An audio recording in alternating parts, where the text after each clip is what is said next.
Okay, and we are live now. We'll wait for a few people to come on.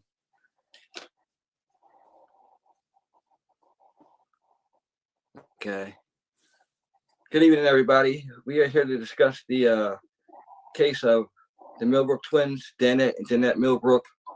They went missing 34 years ago from Augusta, Georgia on March 18th, 1990.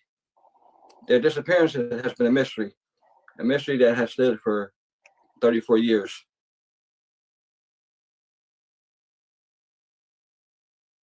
Today, I'm here to speak with the sister of Danette and Jeanette, Shantae Sturgis. Shantae, how you doing today?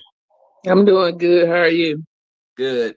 So Shantae, from reading, we know your sisters have been missing for almost 34 years.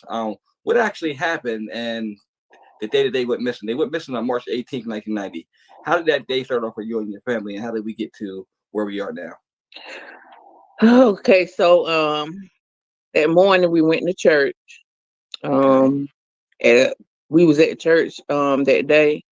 My the pastor of the church basically gave my mom some money for us to eat lunch that day. Okay. And after we left church, we came home. Um, my mom sent them to Church's Chicken. And when they came back from Church's Chicken, we all was sitting down eating, and we was talking about going to school.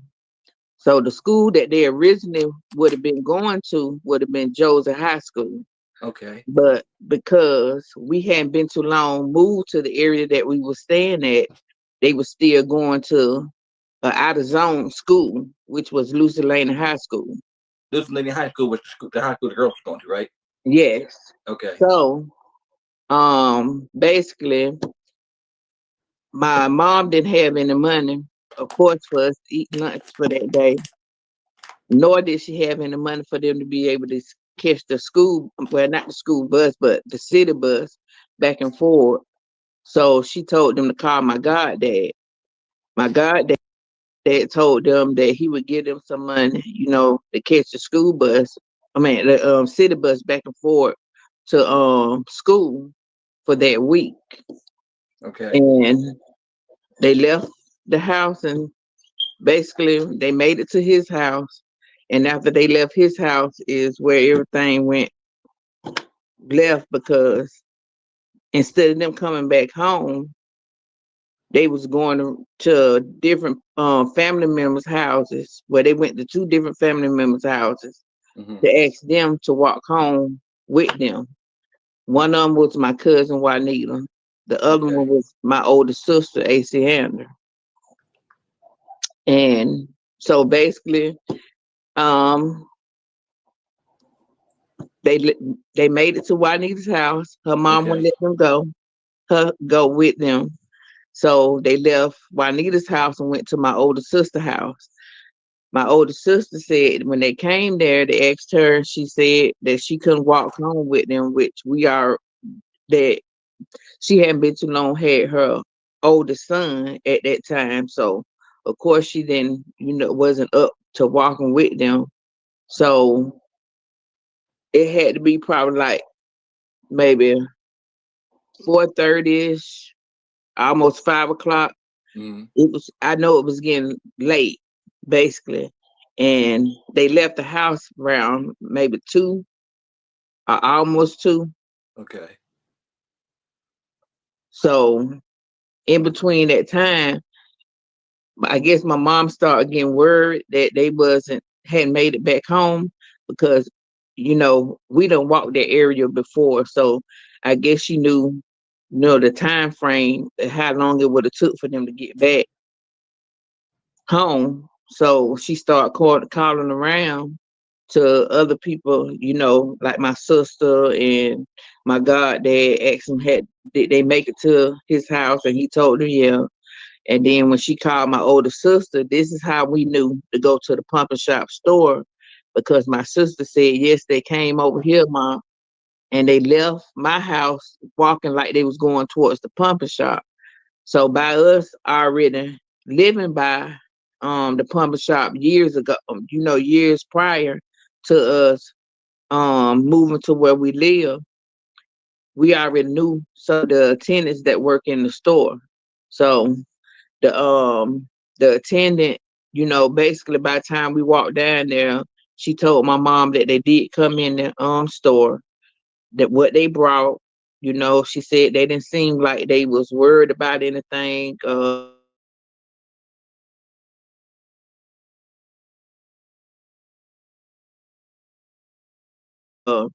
Nothing on. And she said basically they was gone just like that. She don't know if they got in the car with somebody. She don't know if they went left, right, or what. And from that point on, as we know, she's the last person that seen them, and nobody's seen them since. Wow. So I got a question, but I'm asking people to walk them home. Do you think they was a little worried? I think so. They just didn't want to let Because on, right? if they wasn't worried walking down there, and they didn't need nobody else, because I also asked them to walk with them, even though I was 12 years old back then. I did ask to go, and they told me no. They told me that they was coming right back after they left my goddad house. And basically, so I think something happened in between there, and that's the reason why they was going around asking people to walk them back home or whatever. I'm not sure, and I guess we'll never know what was the purpose of them going, because we don't know where they at still to this day. Right. And I remember before when we spoke before, the first time they got home, they said a white van was following them, right? Yes, Jeanette told my mom that when they left churches that they thought a white van was following them. Of course, my mom, she went to the door and she looked out, but we didn't see a white van, you know. So basically, we don't know if the van was actually following them or if the van was going the same way they was going and they thought the van was following. We just don't know. We just know what they said. Right. So that area from the pumping shop, right? When Mm-hmm. they come, okay, when they said they walked back from the pumping shop, now that area straight, narrow, is the alley there? What's right there? Um, okay, if they had you talking about like them leaving from where we were staying at, going there? No, leaving from the pumping shop. Like she Okay, said, leaving yeah. from the pump shop, it is an alley right behind the pump shop. So do you think something could have happened behind that, or you just don't know? I mean, it could have, Right. because when we was living in that area, I do know sometime before, okay, we stayed in two different houses when we stayed on 12th Street. Okay. So the first house that we stayed in that was by the pump shop, my older sister left home to, I guess she was going to hang out with friends or whatever, I'm not sure, but I know she was sexually assaulted in that same alley. Oh wow. Okay. So I never knew that. Okay. Yeah. And so during the time when the twins went missing, I'm not sure if um you know it was a somebody standing around, waiting for them. I don't know if the person that was in the van that was following them that we didn't see, it may be could have been a van following them. We don't know. You know what I'm Right. saying? I just know what was told. Right. And So then okay. so sometime after that right there, um after we made it back home, because we walked there, we walked to the pump shop and I'm saying, cause hello? Yeah. I mean, I can hear you. Okay, cause somebody was calling my phone. You're all right. You good? Go Anyway, ahead.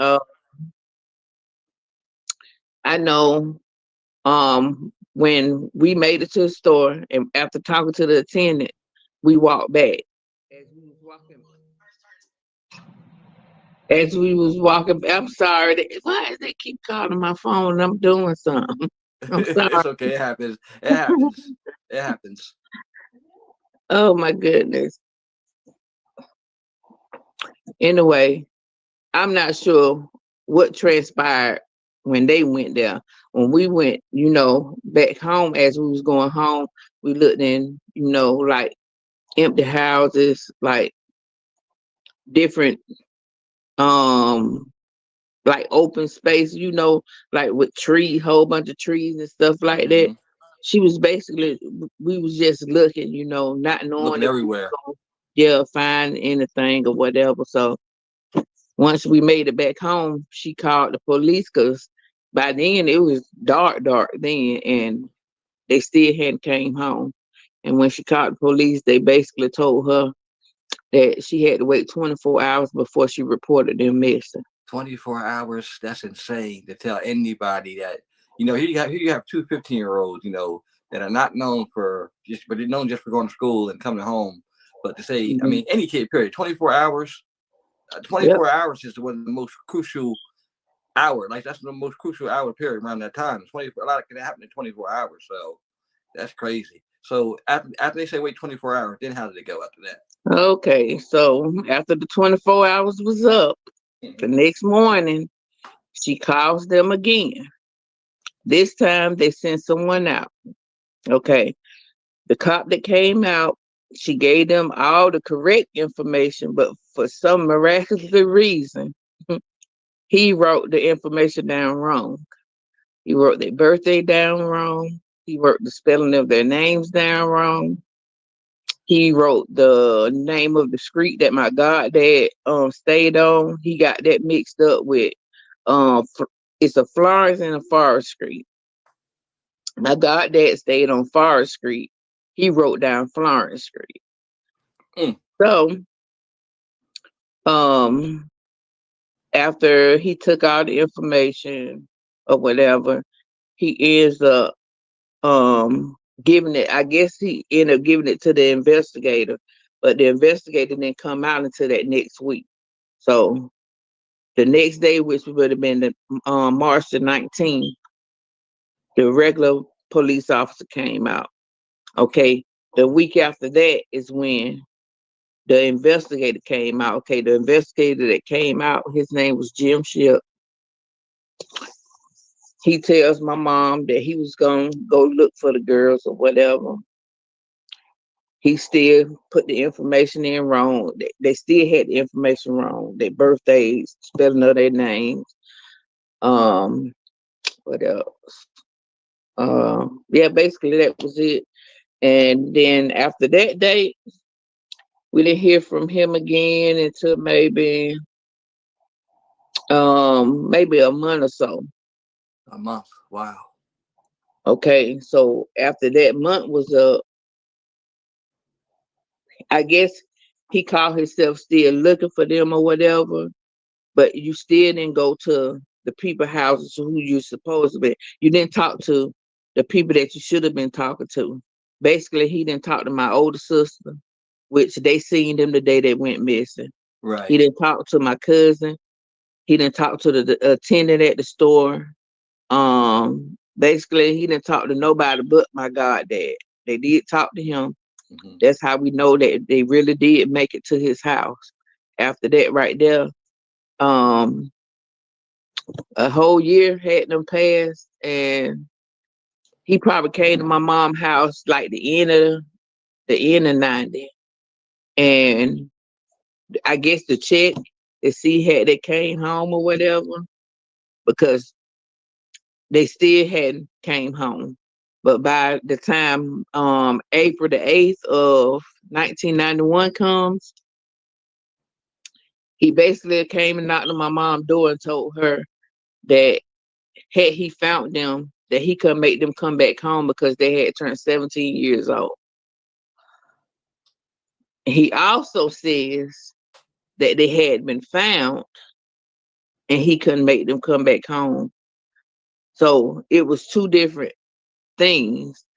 Now I'm again like going ahead because in 2017, this is when we find this part out that he felt that they had been found. He said they had been found, but they still hadn't been found.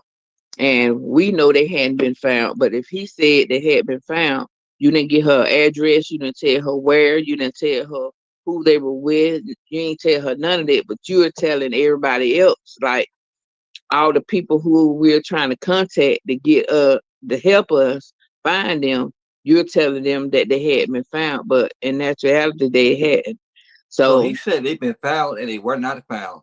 And this was, right, he said this was year 2017 or yeah, this is when we found out that he was still telling people that they had been found, but they was never found. So from 1991, I think he closed the case out April the 8th of 1991. So the case is closed, period. for Nobody's looking for them. right. The case is closed for 22 years, right? 23. 23 years, right? Okay, Yeah, 23 the years and case then is it's over. closed 23 years. Okay. So by the case being closed 23 years, you got that whole big old open gap where 2 decades and Then something has pass. done went by and nobody's looking for them based off of what the detective shift tells them. But you told us, had you found them, you couldn't make them come back home.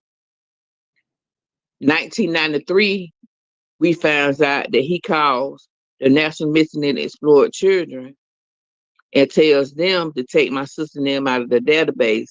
He said they Wow. should have never been in there because they was nothing but some unruly runaways. And this is Detective Ship, right? Yes. Yeah, Ship has a history of uh labeling people as runaways because there was another little girl that went Right. missing from Augusta, Georgia. Listen to Yes. this, y'all. Detective Ship also said another young lady had ran away And from she Augusta, was, Georgia. yeah, she was 9 years old. Her She was name was 9 years old, and Tiffany I, Nelson. It took him 11 days to rule this little girl case as an abduction. And I heard this out of the sheriff's mouth. So I know it is true that he said this. But right, 2005, the little girl went missing in 1994. right. 2005, they found her body in a shallow grave off of Highway 56. They sure did because I remember reading. I just can't think of her name at the time, but I remember Tiffany reading Nelson. Tiffany Nelson. So look that name up, Tiffany Nelson. Yeah, Detective Ship also labeled Tiffany Nelson, a 9-year-old at the time, as a as a runaway. runaway. But almost 12 years later, she's found in a shallow grave. Right. This is why when I put in my description about the case, I said there lack of, because as y'all can see, y'all listening, this case was never investigated. It is still to this day it's not being really investigated, and it's a shame because it's been all these years, these investigators were able to go home with their family without a care in the world. And here you have, Oh, he said the reason why he can go home and he said he was glad that he could go home because he didn't have kids that he had to go home to kill. This is what he told the Fall Line podcast detective ship. He said because he didn't even know why they even put him on missing kids cases or missing people cases. And I was like, wow, yeah, that's something to say to a family that's missing kid, that's it is missing. something to say when you supposed to help the community, and it's like it took me all that time I had been calling. To my this it's so much.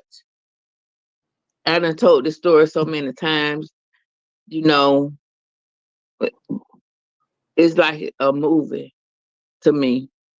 It's like I'm telling somebody else's life, but it's our life, you know what I Right.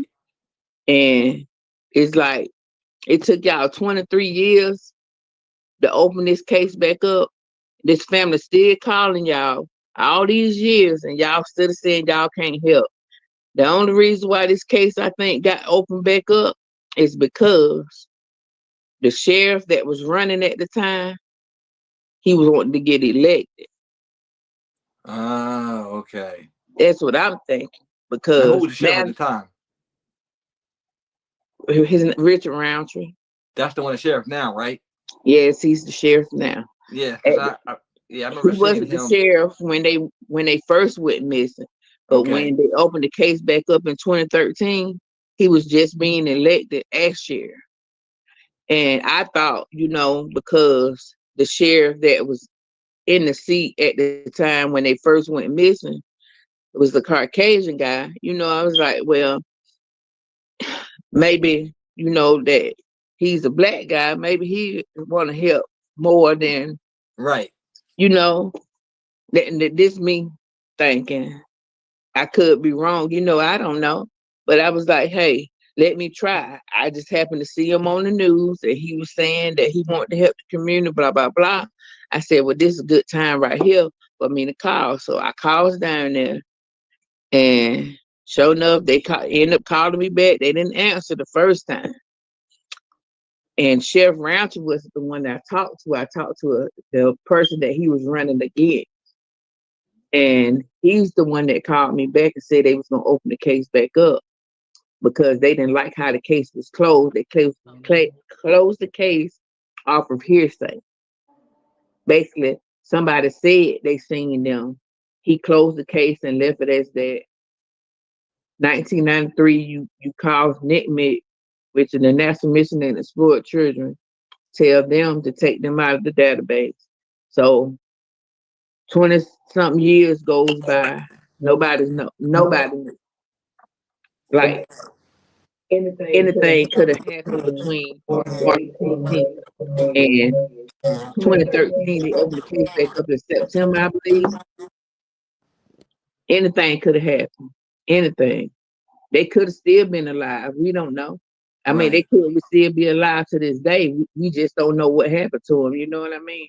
And I think if they had did something then, or got somebody else different, if they see that the family was still calling saying these girls out there, why not try to help? You think we calling for our help? We weren't calling for our help. We weren't just calling down there to say they was still missing if they wasn't. Right. I still don't get it to this day. I might have was been young back then, but I still know I had two siblings. And I ain't seen them since I was 12 and they was 15. And I'm 46 years old right now. And they, 50? They just turned 50 this year. Yeah, I seen the birthday celebration that you did for them. I just hate it. I just hate the whole thing. I hate the whole thing even happened. I don't even know what else to do no more. I done been on so many platforms. I done been on the news. I done did everything that I could think of that you could do. Yeah, but I'm not a police officer. Right. You can't investigate. Yeah, I can't, just go out here and it be knocking on folks' doors, you know what I'm saying? I was young back then. Had I been the age I am now back then, I probably could have did all that stuff. But I was a little girl, when they first went missing. But I still remember them. I still remember everything about them. I still remember what they had on the day they walked out my mama's door. Right. How is your mom doing? She doing okay. That's good. Yeah. That's good. I know we always think about these cases. Yeah, we always think about these cases, and for me, I always think about the parents, because I know it takes a toll on them. Yeah, they hadn't even put out, he had, when I was calling down there, I don't know what the information even came from or what made them even think that, but they was telling me when I called down there to ask, for them to help, they basically was saying that my mom's kids had got taken away from her. Okay.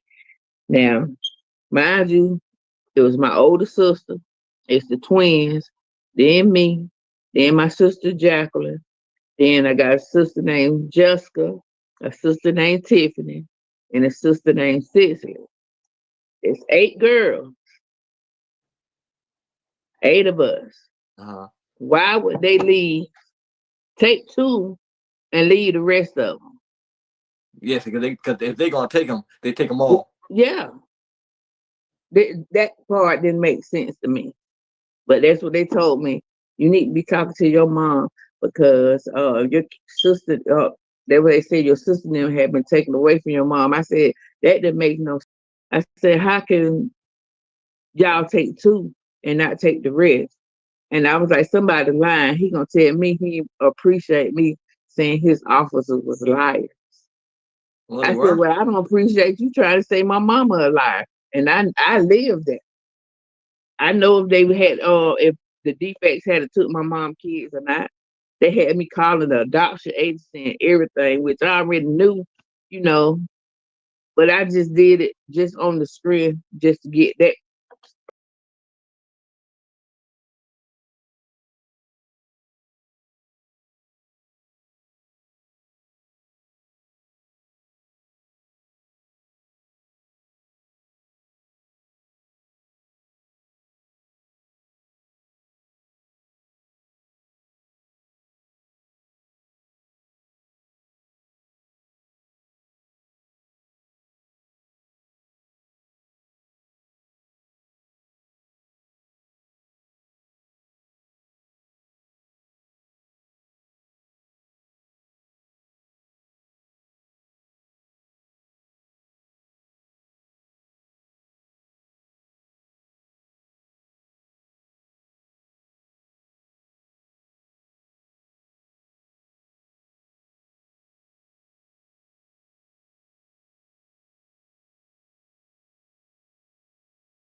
So all that evidence was essentially like damaged or lost. No blood evidence was found in the house in 2011, 18 years later. Now here we are in 2025 with no answers as to what happened to, Cleashindra. She's 18 years old, valedictorian at her high school reception, and she just went missing. Now, the doctor, they asked him to take a lie detectors in the beginning. He said no. He refused. He has all these years. He has refused questions about Cleashindra. He won't answer anything. He's adamant that she left his house 31 years ago, which I seriously doubt. But I will say that nobody can get close to her enough for her to still be missing. So it has to be somebody close to her. I don't think she ever left the doctor's office. I really don't. I don't think she left the doctor's office. I think something happened inside that doctor's office and he may have did something to her, because it's very suspicious how him and his son left town the very next day. And then they come back when they find out that the police are looking around his house. It's so much with this case. This is probably one of the most craziest cases I think I've ever come across. And I've had Miss Hall, I think I've interviewed her twice on our YouTube channel. We did one back in 2023 when it was the 29th anniversary of her disappearance. So if you want to check that out, you can. It's on our YouTube channel along with other stories. But right now, we're on Cleashindra Hall. And the pictures that you see in the background from our different missing person flyers, celebrations of her missing, like how long she's been missing, birthdays. This is Dr. Larry Amos right here. He still lives in that same house too. He's still alive. I see people talking about he's dead. No, he's not dead. He's still alive, and he still resides in that same house. This is Cleashindra with some of her nieces and nephews she never met. These are her parents right here.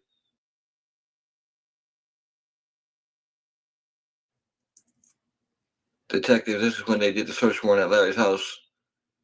Young Cleashindra. She had her whole life ahead of her.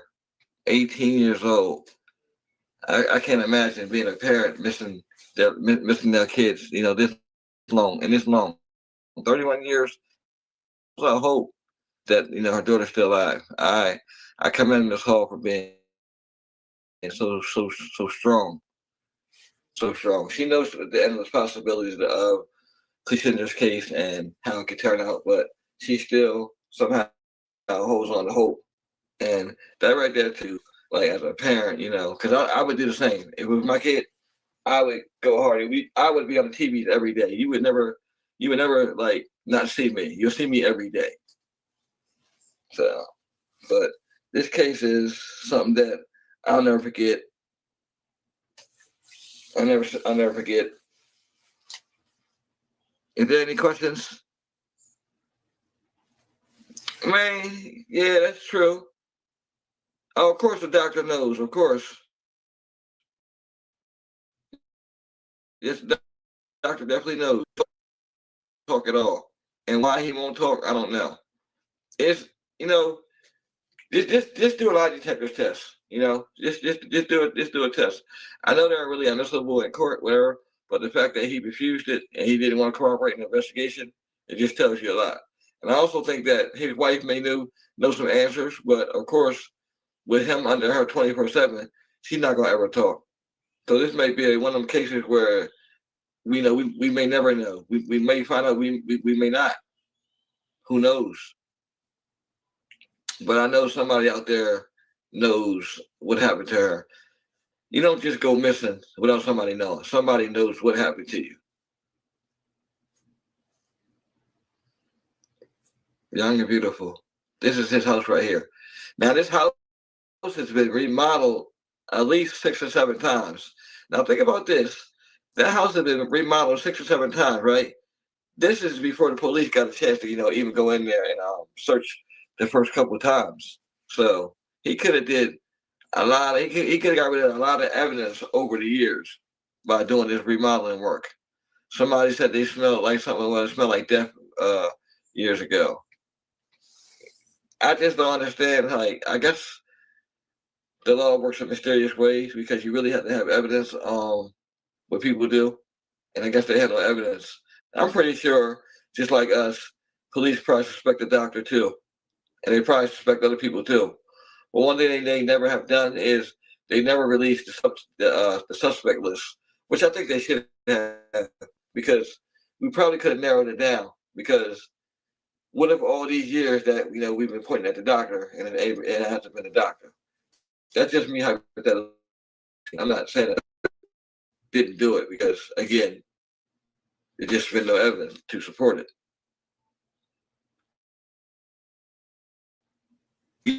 That's right. One of the report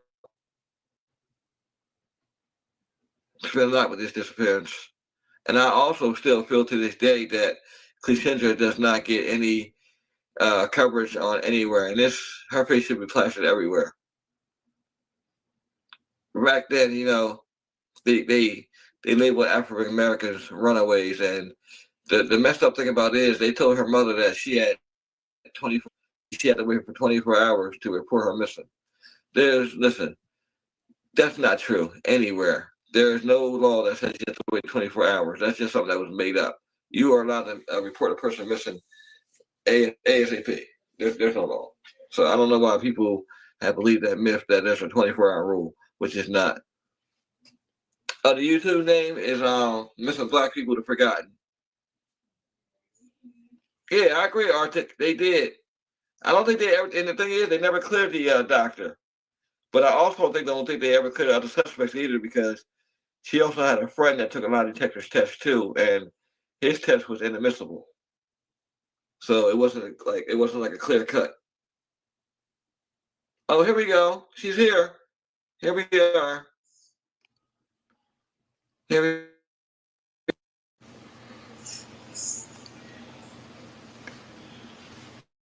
Miss Hall's here, y'all.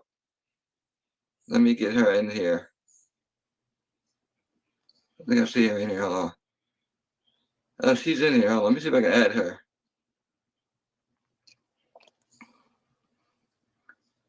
Oh, click back on the link, Miss Hall, so you can come back in. She's here, so she's gonna come in. Here she go. There she go. Hold on. Shit, all right.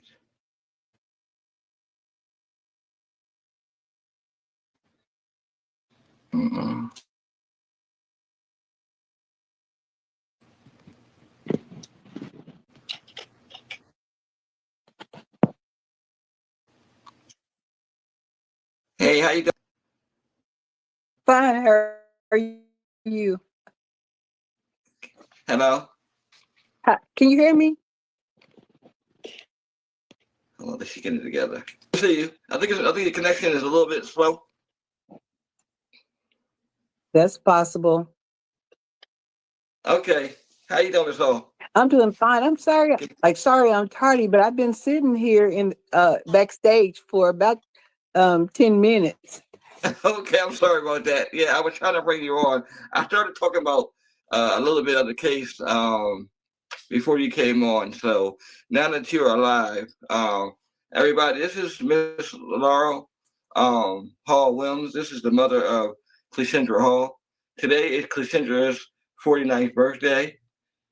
She went missing May 9th, 1994, 31 years ago in Pine Bluff, Arkansas. Today, we're here to discuss her case with her mother, Miss Hall. Miss Williams, I'm sorry, Miss Hall Williams. Miss Williams, will you please? Miss Williams Hall. Williams Hall, I'm sorry, Miss Williams Hall. Okay. So, okay, we'll let you start at the top with Cleashindra's case and where are we at now? At the top with her case. Yeah. Okay. Let's go to the day that she went. Like when you dropped her off for work and everything. Okay, the day that I dropped her off was like any other day. I picked her up from school early because she was a senior, and so if you were a senior and you had a job, then you could get out of school early. And so, especially since it was 2 weeks before graduation, when I took her to her job, which was a home office, no one was at home. And so she came home, laid down on the couch and went to sleep, took a nap. So, a little before 5, the boss, wife called and said that she was at home and, I could drop Clea off. So I said, okay. And Clea got up off the couch, wiped the sleep out of her eyes, and got in the car. And we drove down, which is not even a mile from our house. And I watched her walk in to the house, and that was the last time that I saw her. Now, she was supposed. Okay, now, question now. She called home in the middle of the night. Well, she called home that night and asked, did anybody call her, right? Okay. She called home about 8 o'clock. I picked up the phone. My son and I both picked up the extensions. She said, anybody calling? My son said, no. She said, okay, bye, and hung up. I didn't say anything because that was all of the conversation. And during that time, I think cell phones were just coming out. So people didn't really have individual cell phones unless you had money. And so she wasn't able to, so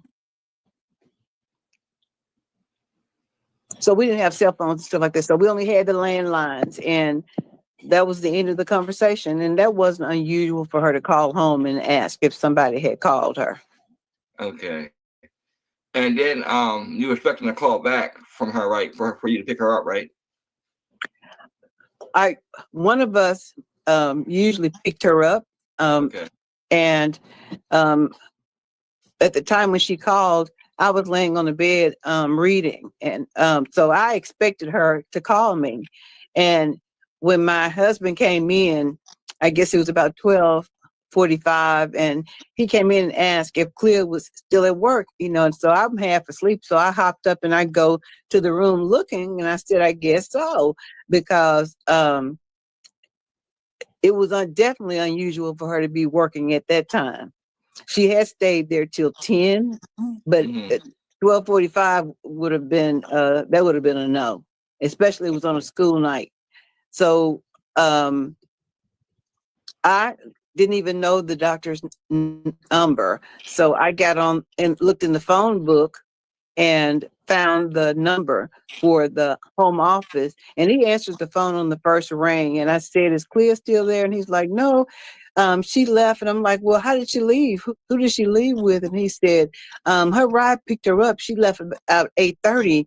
And he said, hold on. And so he went away and then came back a few minutes later and said he had looked at her timesheet, and she had signed out at 8:30. But of course, he didn't know. That's the discrepancies in the story, because in one account, he doesn't know when she left. He just heard the garage door close and the door. And then another account, he says that she looked out the window 2 or 3 times, like she always does. And then her ride picked her up. And then she left with a peach pop in her hand. Okay. But he doesn't know when she left exactly, who she left with. Now, has she ever got a ride from work from anybody else besides you or your husband? She has gotten a ride from, and I know of at least one friend, and because he gives an account of that on one occasion where she and the friend are in the yard, and the friend has his vehicle backed into the yard. And so in the house, he saw the reflection of the tail lights. And so he come out and knock on the window and said, can I help you? And so he says, Clea leaned over and said, it's me, Dr. Amos. And so when she came inside, he told her, I don't allow courting on my property. And she said, oh, that's just a friend. Mm-hmm. So That was the one occasion. So I'm assuming that maybe there was more than one occasion that somebody picked her up, but this particular day, I assumed that I was picking her up. Okay. And then after this, you continue to wait, and then you figure she goes to school the next morning, right? Yes, when of course, like any parent, I stayed up all night because I'm thinking, girl, you're gonna be in trouble. And Right. so when the kids got up to go to school the next morning, my middle son, I sent my middle son, when he got up and I was telling him Clear's not at home. And so he said, when I get to school, I'll check, because they had band together in the first period, because he was in 10th grade at the time and she was a senior. And Okay. so when he got to school, he went to the principal's office. Like, he probably stayed in there that day, and called me and said, she didn't come to school, but the seniors are gone to one of the elementary schools to play as I guess a Okay. senior project or whatever. And so he said she wasn't at school with the band, so maybe he just missed her, but he would call me at lunchtime. And so at lunchtime he called and he said she didn't go with them. And so at that point I was really concerned. So I called the police, and then I was told that I had to wait 24 hours in order to report. So the only time reference that I had was the time that I dropped her off at work. So at 5 o'clock, my husband and I got in the car. We went to the police station. Well, at 5 o'clock, it was kind of dark, but the sergeant behind the desk came out, and he half-heartedly took our story because, well, everybody would say she's 18 and she can come and go as she pleases. But I'm thinking, okay, she's 18, but she doesn't have a driver's license because she left her purse. She just got up off the couch and got in the car. So she didn't take anything with her, no clothes, no money, no ID, nothing. And so we finally got a chance to fill out a report, but they still didn't even do anything at that point. Wow. And now she was working with another friend there too, right? By the name of Erica Allen, right? Okay. Now, there was on this show, Find Our Missing, that did Clear's story.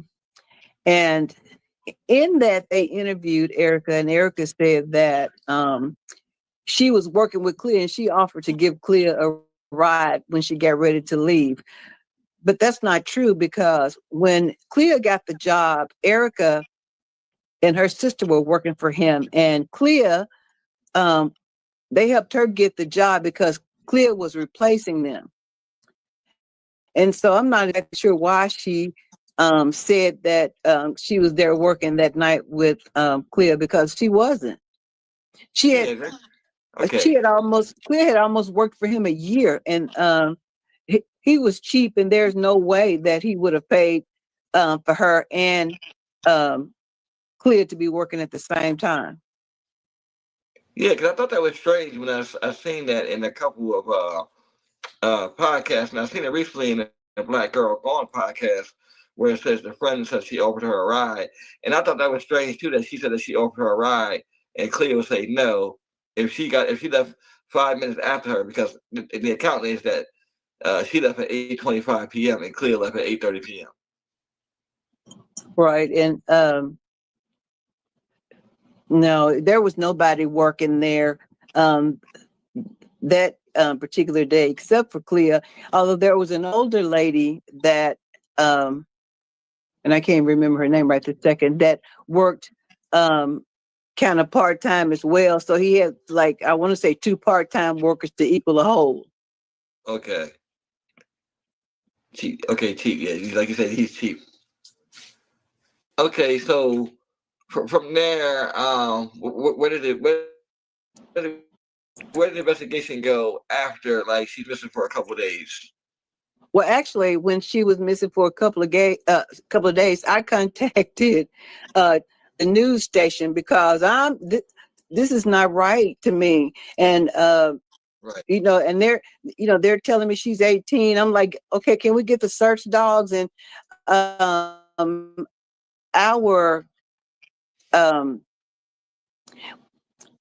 well, Dr. Amos on Tuesday went out of town to take care of some daycare business just in a neighboring town. But on Wednesday or Thursday, he went out of state.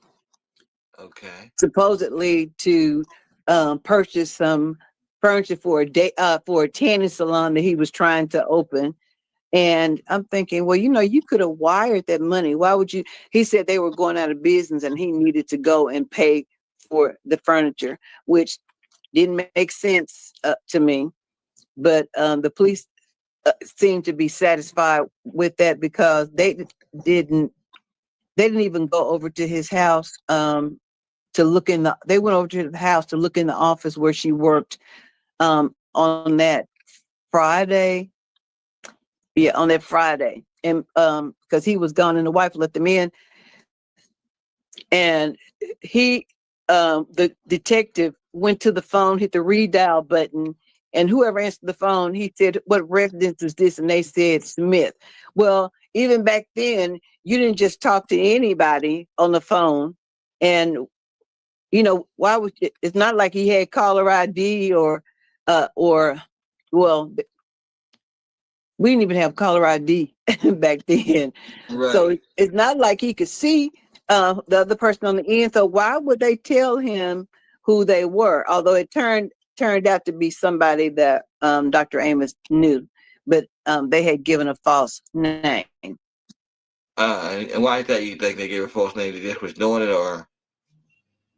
Because they might, you know, back then, you know, the only people that called other than friends were bill collectors. Oh, okay, So, got you.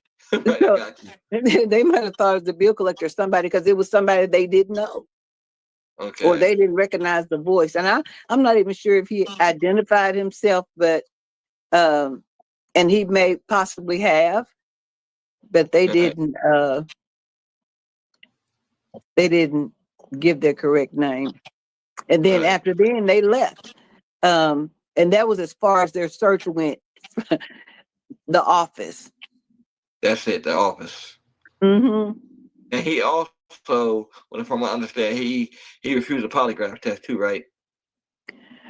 Sometime during that time, they scheduled him for a polygraph, and he ended up calling them and telling them that he had a meeting, he wasn't going to make it. And then they attempted to schedule a second testing, and he lawyered up. Lawyered up. If you don't, my thing is, if you don't have anything to hide, just answer the question or take the polygraph. So that was a red flag right there. And so he has never actually participated in an investigation, honestly, right? I think maybe originally we did a radio show. There was this guy that asked us to be on the radio, and we said yes. And so when we got there, he was there, and the guy had called him to be on the radio. And so after then, I guess people were accusing him of knowing what happened, and so we didn't hear. He didn't participate in any searches or anything like that. And I think we had a meeting with the police chief, maybe. I'm trying to remember. No, he wasn't there for that, but he did do the interview. And actually, he didn't even do his original statement until that Saturday when he came back from out of state. Okay, and he also had a son. From what I understand, was it just him, or did him and his son go out of town? As far as I know, it was just him. Okay, because I know. I mean, I know people think they know everything, but I know a lot of times I see online it was like him. Somebody was pointing either to him or the son. The son supposedly was involved in a in the statement with the friend that they used for the 2018 search to get search warrant. Okay. But his son didn't live with him. Actually, his son, he and his first wife had been divorced, and so the son didn't live with him. And I think at this particular time, from what I heard, he had come over asking for some money, and he and his friend, and he said, "I'm not going to just give you some money. You're going to have to do some work for it." And he had them filling in a hole or something in the backyard. That's the story that was going around.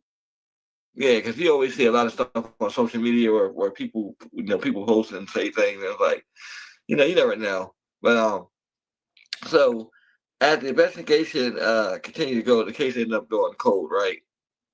And then we're gonna fast forward to like now it would take them 18 years for them to search his house, right? 18 years. Mm-hmm. And that happened in 2011, right? Was it 2011? It's somewhere. 2012. Okay, somewhere around there. Mhm. And it took them 18 years. Now, what happens when they? Well, first of all, how did you find out? Actually, I was at work and somebody called me and said, they're searching the old guy's house. Is how they said it. So I'm like, okay.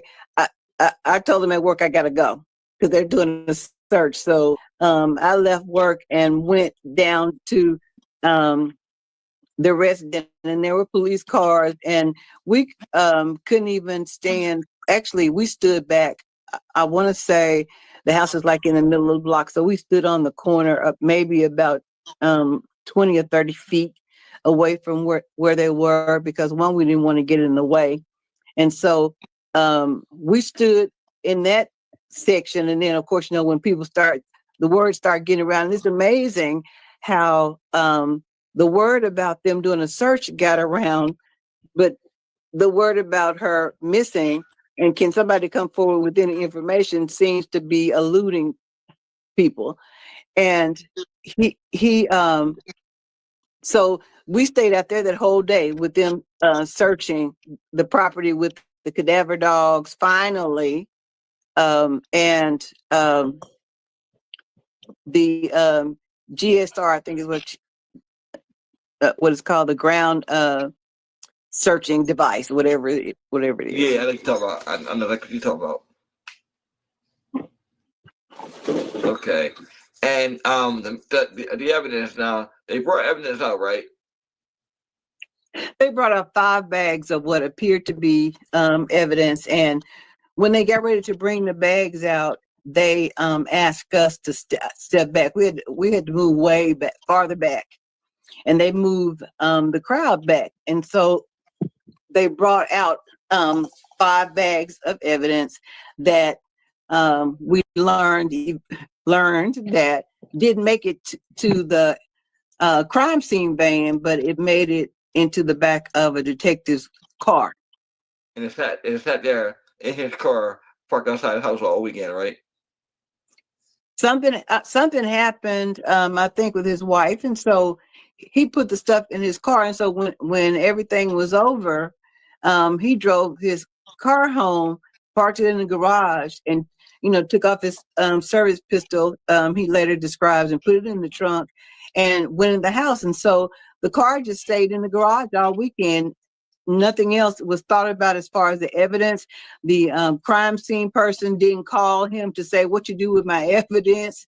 or anything like that. And so on Monday, when he started to get ready for work, then he went to get his gun, and that's when he realized the bags were still in the car. So he takes them to the police department and logs them in, put them in whatever locker or whatever it is that they do, and went on to work. So after about a month, we're asking, we can't find anything. I know the crime lab is busy because they were supposedly sending it to the state crime lab. And so when we went to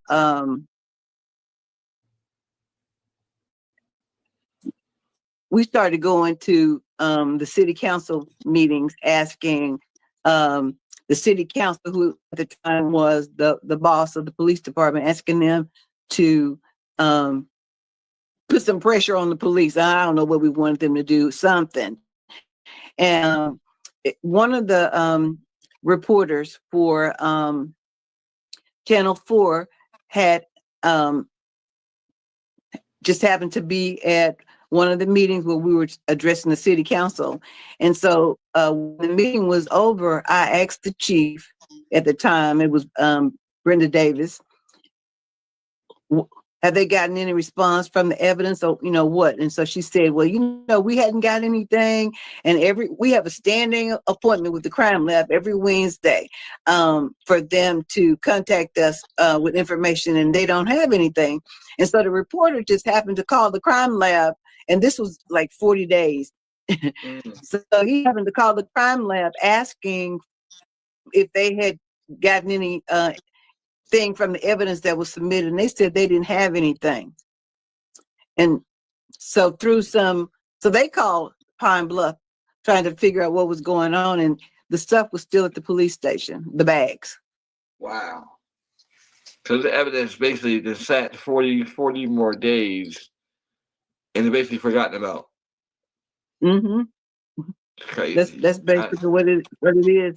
And we're just assuming that the chain of custody was secure, but we don't know, because even at this point, I don't even know what it is that they got from the house.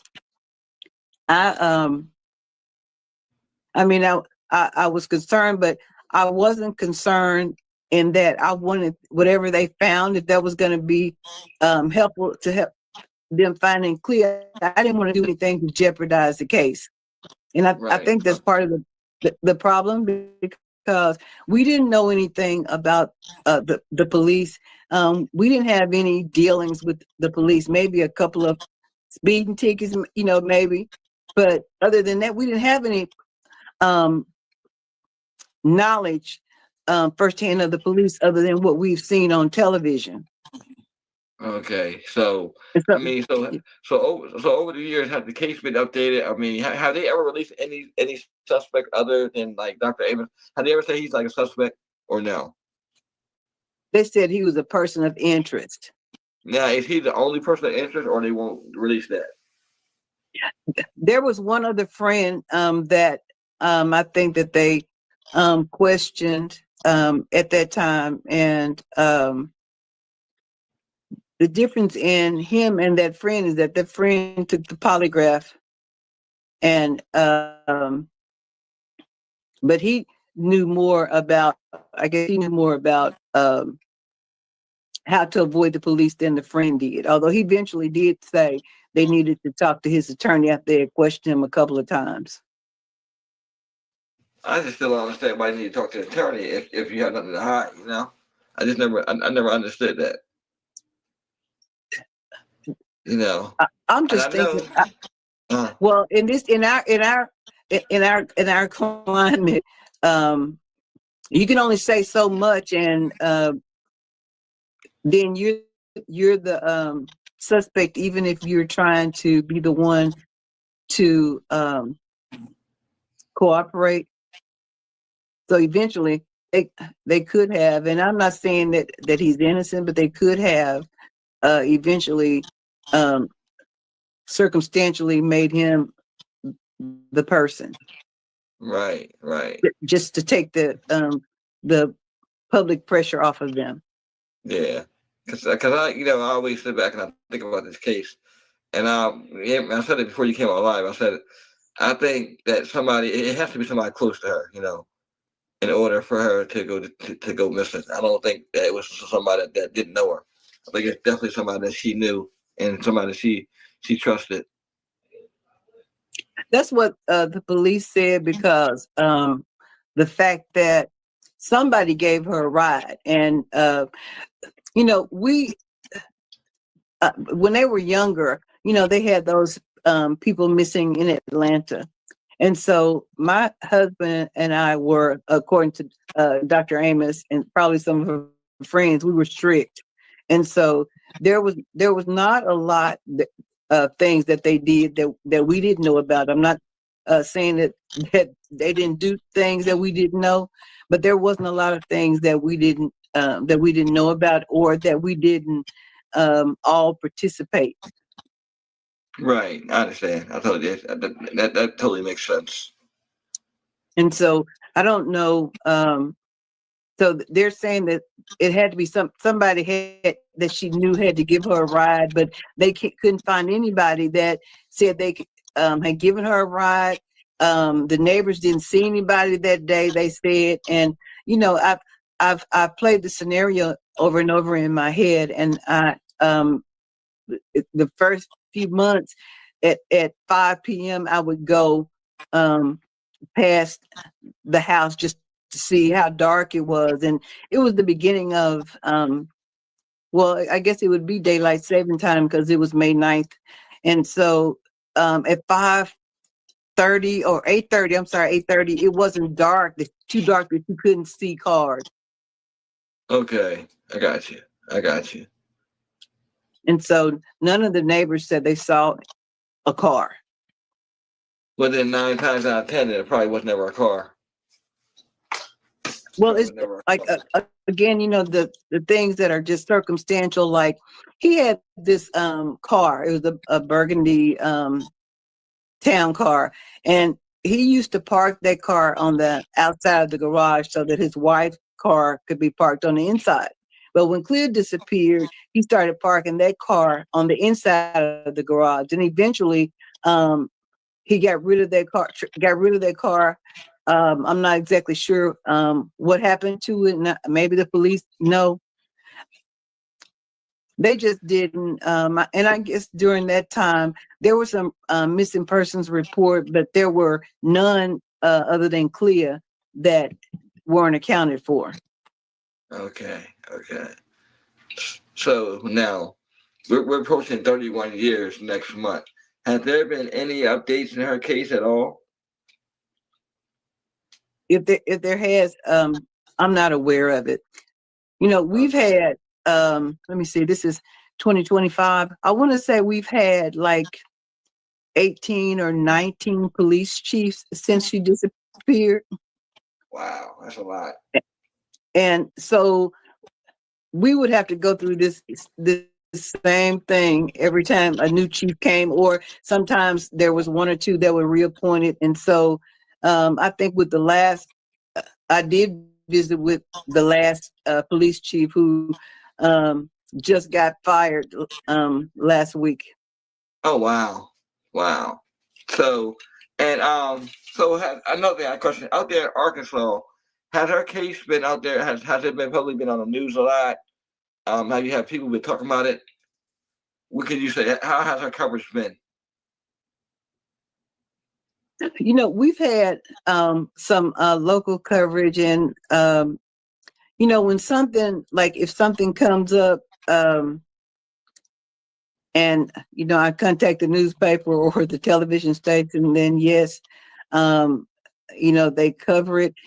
Our case has so many. You know, at one point, I had met John Walsh, and they wanted to do her story on America's Most Wanted, but because there were so many questions, and the fact that at that time the police did not want to assist them with an investigation, so they couldn't do the story.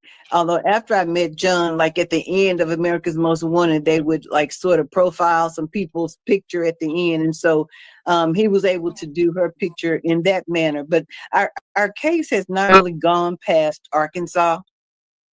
Nancy Grace, I think, did a story on her case once, but and then of course, like I Find Our Missing on TV1, you know, did the story, but we really haven't gained any national attention. And even during that time, Chandra Levy, the aide from Washington D.C., had come up missing, and I don't know if you remember all the attention that her case got because she came up missing. Yes. And so yes. And that's been happening for years. Yeah, so we're nobody famous. We're just an average family, and so an average Black family, and so it's hard for African Americans to get the kind of attention that our counterparts get.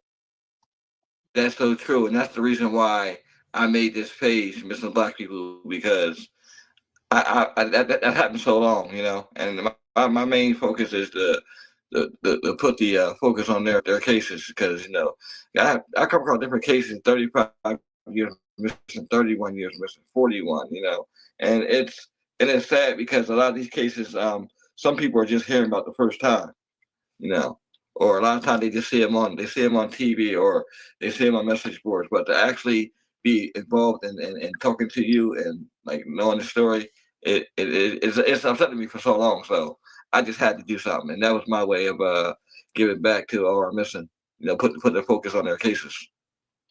I appreciate it because there are so many cases, and even here in Arkansas, there's a lot of missing cases. I want to say in our state, maybe there's I'm just going to say close to 3,000 missing children and adults. And I think it wasn't until she was 21 that they passed the law that people didn't have to wait until, no, they were just beginning to pass that law when she turned 18. But when she turned 21, they got the law passed that you didn't have to wait 24 hours. But then even like they had just started that, this missing alert.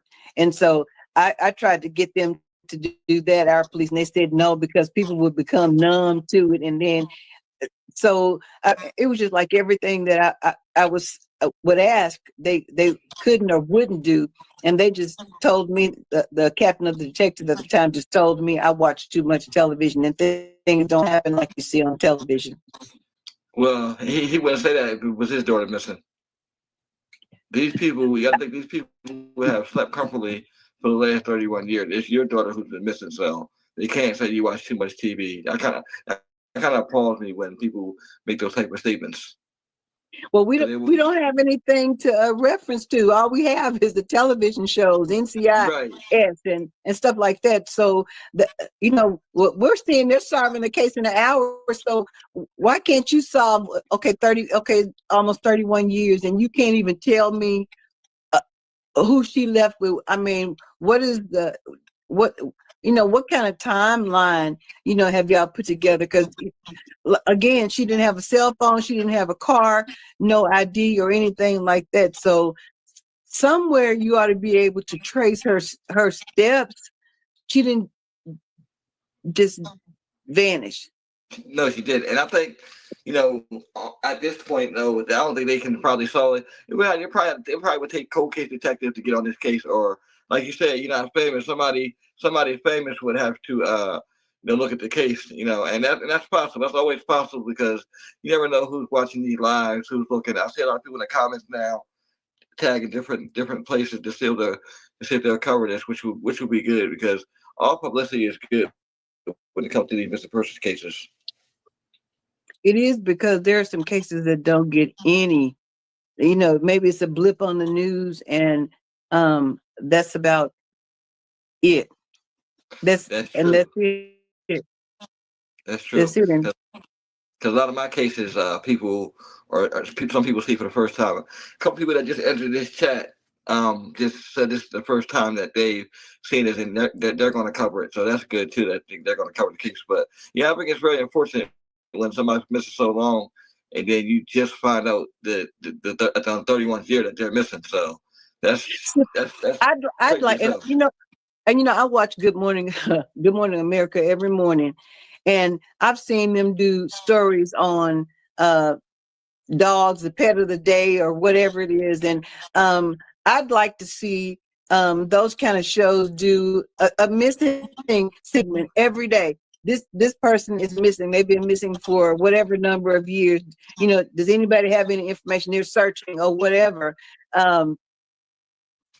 that would be a avenue for some reporter at one of these shows to come up with their little not play of the day, missing of the day, or whatever, so that people's stories can get out.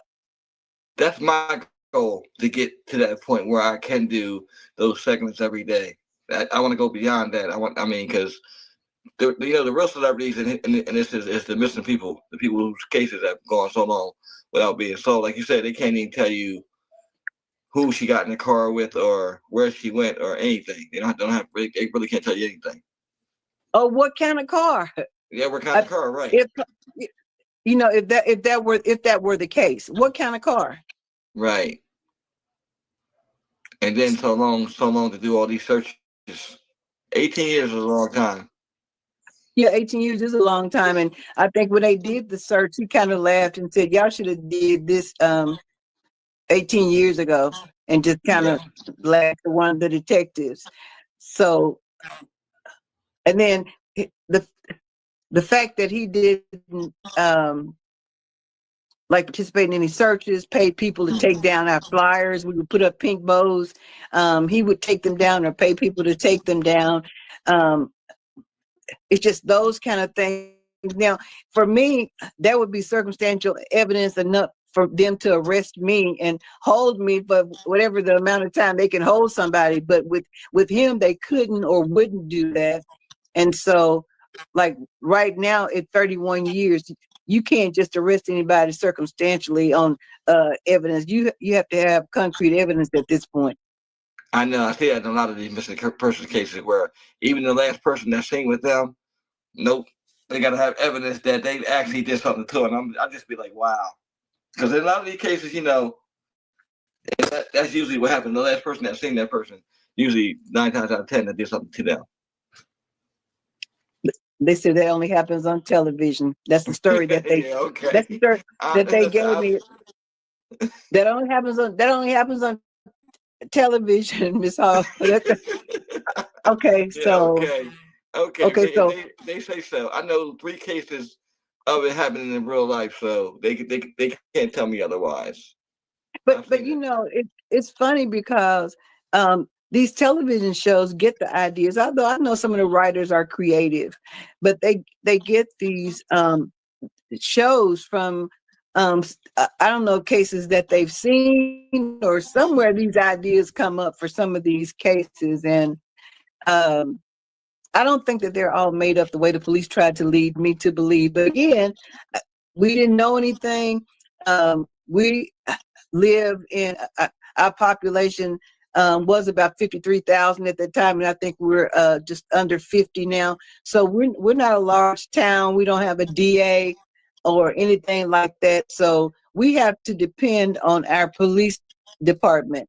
And even back then, just because I was reading and I started going to the law library, when I asked for a change of authority, and all I got was from the state police is that they're doing everything. We believe that they're doing everything that they can do. And so, no, we're not going to take that over. Well, we can see 31 years that they haven't really been doing much, because they would at least been able to tell you something after all this time. Like, I just don't, like you said, it's a small town, and but it still makes no excuse. Every case deserves the same attention. Every case. I mean, look, we had Gabby Petito, a couple of years back. Her case got national attention, so. And I know now her parents advocate for different races, because they realize how much attention that their daughter's case was getting. So they've been doing a lot behind the scenes to help African American families going forward, which is a good thing.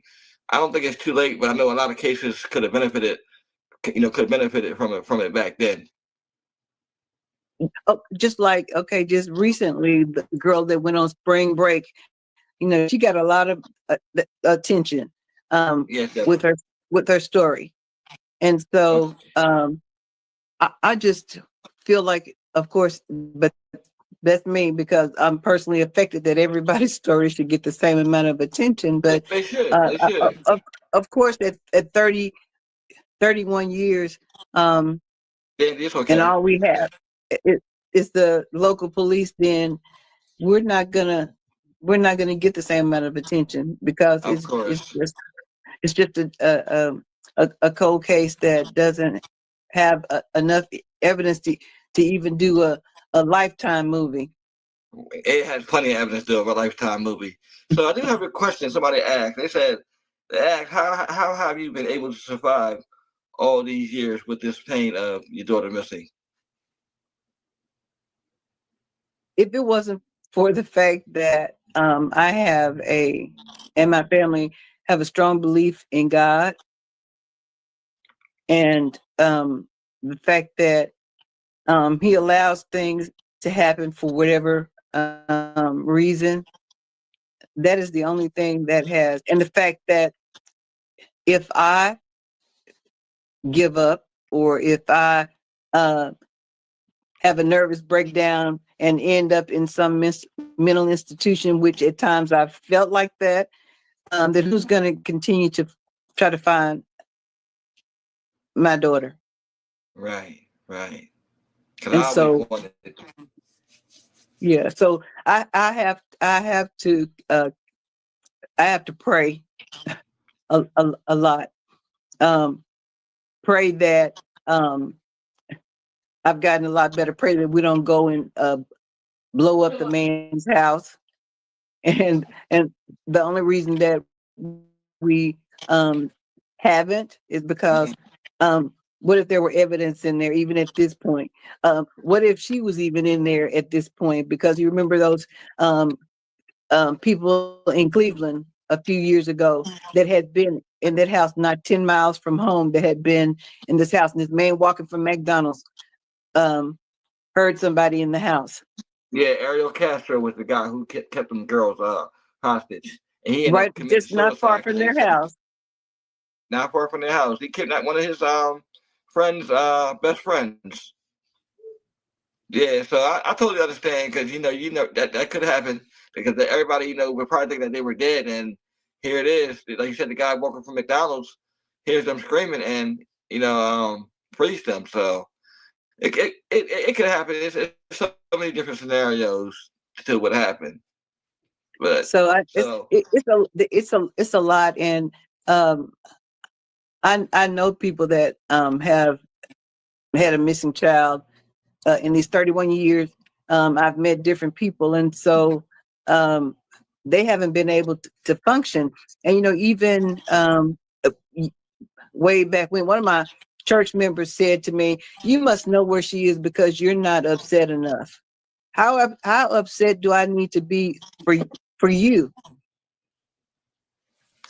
and I think that's the wrong thing people say. People always want to see you emotionally. You don't have to be. You don't have to show emotion to be emotionally charged. And I think that's the wrong thing people be worrying about. Why are you worrying about how emotional I am when just know that I'm feeling some type of way. If I really showed how I feel, then I probably wouldn't be able to function.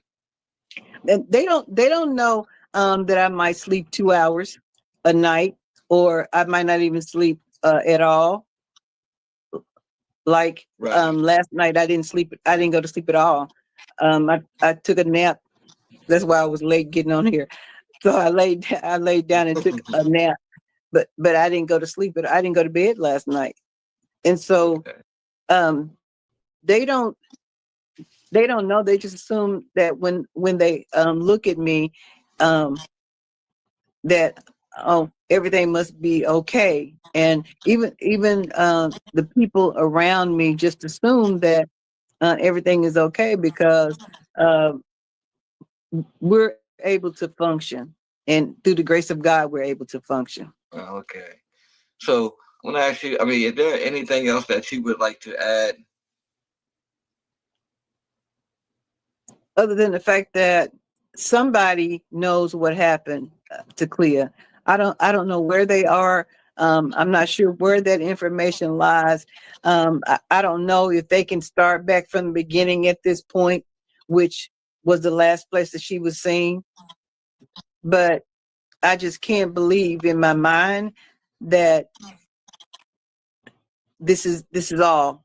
and we're just waiting on somebody to come. I mean, we're just waiting on somebody to come forward with information. And May 9th will be 31 years. 31 years is a long time not to have a clue about what happened to somebody. I mean, we're still we know as much as we did. We know as much today as we did in 1994. Wow, and that should not be like that. I'm pleased with anybody out there that knows. People, I know somebody knows. It could be somebody you know. If anybody talks about this case, anybody knows. You know, give this mother, give this family some kind of. I'm not gonna say closure, answers. You know, 31 years is like she said, is a long time. And me being a parent, I got to commend you because I think I probably would have went crazy years ago. If anything, I'm telling you, it's been hard. I can't tell you how many times that we have got up in the middle of the night. I tell my husband, "No, I've had a dream, and I need to get up and go look." So we would get up and go in the middle of the night, or I would go just by his house just to see if I saw somebody moving at 3 o'clock in the morning. I've gotten better with that, and probably I guess if he wasn't able to go out of town and then out of state, which I don't know if that is something that people do in the middle of trying to investigate a case, and then where did they go when they were out of town? Where did they go? Who did they talk right. to? And how did they get there? Now I heard he flew to Dallas, and so my Okay. question was, did he fly? Did they subpoena the airlines to get the flight records? I mean, did they ask him for a copy of his ticket? I mean, what was done? Right. Like what happened? Yeah. There's just too many unanswered questions for our case to be still unsolved.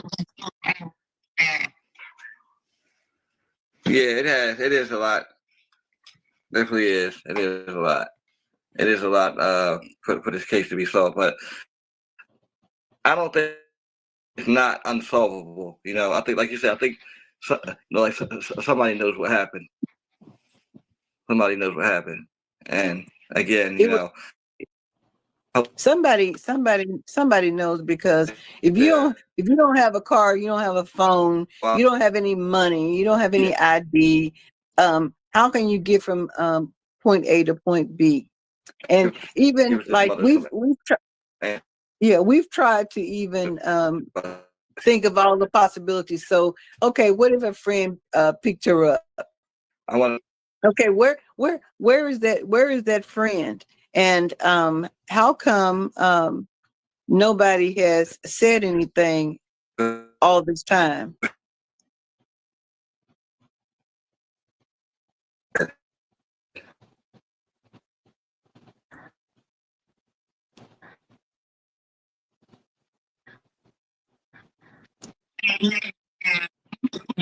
Right.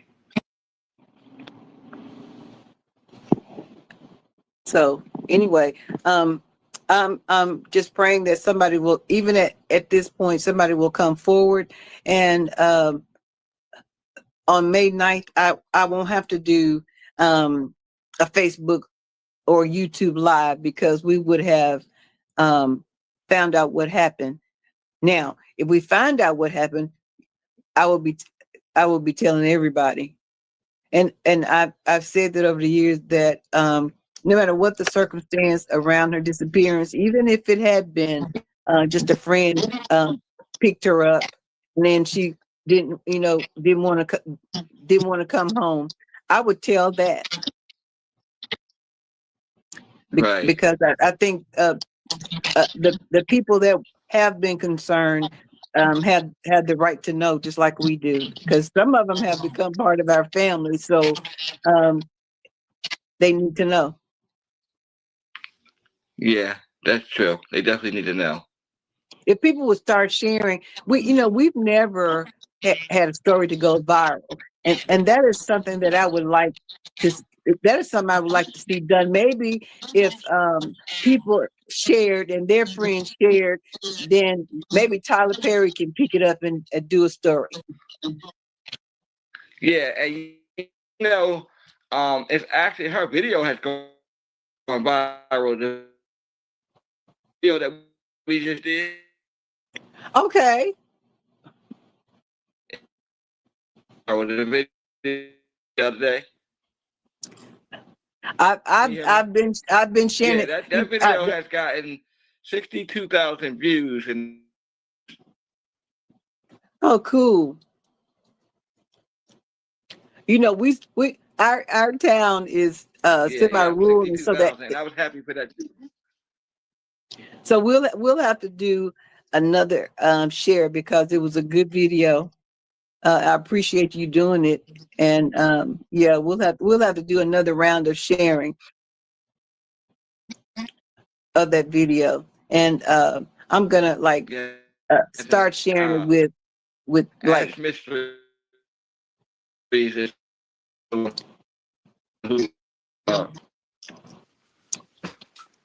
Oh, it's going in and out. It's probably our internet connection, semi-rural Arkansas.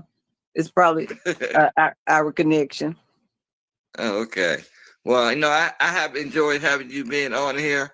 I appreciate you coming through as always. There are some other creators that are in the comments that have seen your story and they would love to cover your story. So I'm pretty sure that they'll be reaching out to you. And the more people we get to cover this case, the more the better. I would be happy. Now, May 9th is coming up, so you're gonna just have to put me on your schedule for May 9th. Okay. All right. You just got to put me on your schedule for May 9th. Now, we usually release balloons, and I've had people saying over the years, well, don't release balloons because something about the birds that eat them, and something or somebody will eat them. I don't know what they said, but over the 30 years, we've only had one balloon, and that probably maybe was 20 years ago. I mean, that might have been 2013 that somebody said they found a balloon and posted a picture on Facebook, because back then we just had pink balloons with a card attached to the end, and we figured out so we've got fancy over the past few years, and had printed balloons with her face on there, because it saves a lot of time on tying those cards on the end of the balloons. And so even with that, I don't know where the balloons float into the atmosphere, and nobody has called to say, or if they've contacted the police, we haven't heard to say they had some information, but we still release them. So on May 9th, we will release some more balloons until we can do something else. When you don't know what to do, you just do whatever you can do. And so that's just one of the things that my family and I totally understand that. do. And so today on her birthday, so we released like 49 balloons. It's just hard for me to imagine that she has turned 49. And it's hard to believe that you have a 49-year-old daughter. Yeah. And so it is. A lot of people in the comments were saying that. They were like, she has a 49-year-old daughter? I said, yes, Miss Hall looks good. oh, thank you. By the grace of God. By the grace of God. And so if there's anybody that is in the audience, maybe you know somebody that works for ABC, NBC, Tyler Perry Studios, or something that can help us, not even just us, but help people like us get their story out, and ultimately get their stories solved. Yes, I agree. Yes, and anybody in the comments, because like he said, not just her, other families too. They've been waiting for so long. This is just one of the stories, and these are real stories and real people. It's everyday life. And I'm yes, I want my case to be solved. I definitely want my case solved, but I'm not selfish in that I don't want everybody's cases solved. Everybody Well, wants to know what happened to their loved one, yes, they but do. I just want to know what happened to mine. Right. It's been too long. It's a long time. It has been too long, and yeah, 31 years too 1994. long. I was 16 years old. I was 16 years old in 1994 when Clea went missing. Oh I'm wow. now I'm now 47 years old this year. Yeah, she was 2 years ahead of me. Yeah. So I've seen the case years ago, but then I actually read about it more on social media when I started getting into missing persons, and then I kept, became intrigued. And then we had our first thing on YouTube back in 2023. Mm. So that was I've enjoyed our conversation, and no matter how many times we got to do interviews to put her case out there, I'm all for it, and I'll talk to you 100 times if I have to. I appreciate it. Now, when you were saying how old you were, my youngest my youngest son was 12 when Clea disappeared, and um, he's 40 something. That's just crazy. He's 40 something, and she has nieces and one nephew that she has never met, and they just know of Auntie Clea about what we've told them. So they've missed out on her as well. And my oldest grandchild has turned 25. On March 4th, she turned 25 years old, and never has met Clea. Oh, And okay. so So how many kids do you have? I have 4. I think you showed one of the pictures when they were little. I have 3 sons, one older than her, and then I have 2 that younger than her. And Oh, so she okay. I was the got only you. girl. Okay, I saw the picture. Shit. Only Yeah, girl. so Wow. she was the only Okay. And girl. she was the oldest, right? She was the second oldest. Oh, okay. She has an older brother. How have her brothers? How have her brothers been? Like, how have they felt since she's been gone? I know we don't really hear too many times about the brothers. We hear about the parents. I was trying to get one of my sons to come on. I sent him the link. My middle son that was closer in age to her, because at that time my older son was in college. He was a freshman in college, and so my younger one, they don't talk about it as much as they used to. They're I want to say they are kind of inward people, and so when this happened, my middle son just came in one night crying and just said that, and he was 16, and he just said the police aren't doing anything. And so that was like a couple of days after she had disappeared. So I know that it has bothered them because they were fairly close to their sister. And, even the police said, well, they would have if she had gone somewhere on her own, she probably would have at least contacted her brothers. But we didn't have any issues that I'm aware of. And so at this point, there is no reason that she wouldn't have contacted her parents. But I don't know of any of her friends or classmates. As a matter of fact, Erica, like I said, helped her get the job. But I think I've talked to Erica once or twice in 31 years. Oh, okay. Yeah, because I that comment intrigued me when it said that she offered her a ride home, but she didn't. But she said no. And see, I'm not even sure like where Erica is at this point, because She's in Arkansas. is she still in Arkansas? She's still in Arkansas. Last I checked on her profile, she's still active and everything. She's still in Arkansas. Okay. So what? I mean, you said you talked to her twice, and how has her life turned out? Has her life been okay? And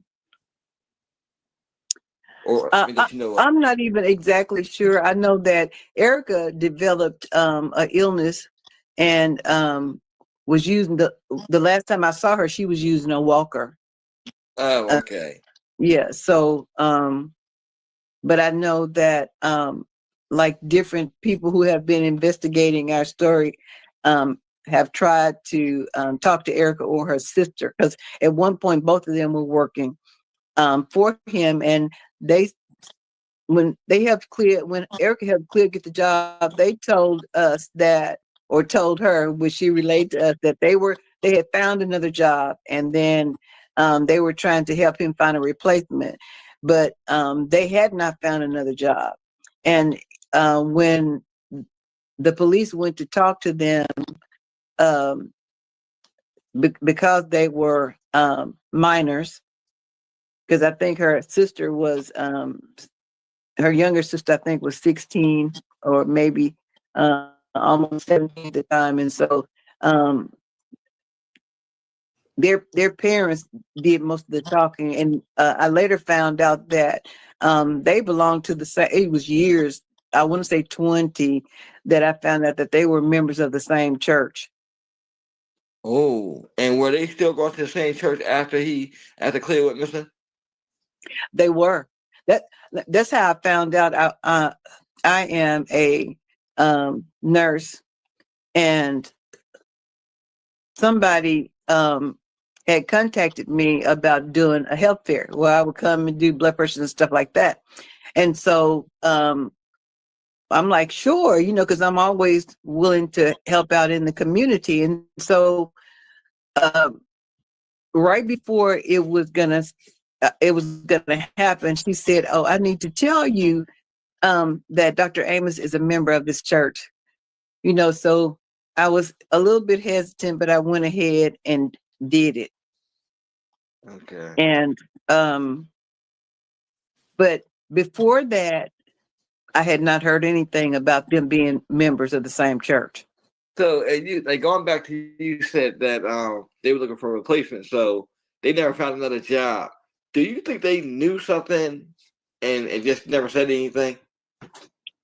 It makes me think that, because if you're saying you are leaving a job because you found another one, because of course, like I said, he was cheap, but you don't have a job a year later, that's something's not right with that. No, it's not. It's not right at all. And I've always, like I said, that statement for the last couple of days, that statement has bothered me, and I almost, like, I really wanted to reach out to her to ask her to come on, but then I thought she probably would also ignore the what you call them. So, but I don't know. I don't think at this point that I don't think at this point that, yeah, I don't think she would do an interview. If she does, I'd be surprised, because like I said, she probably won't come out, right?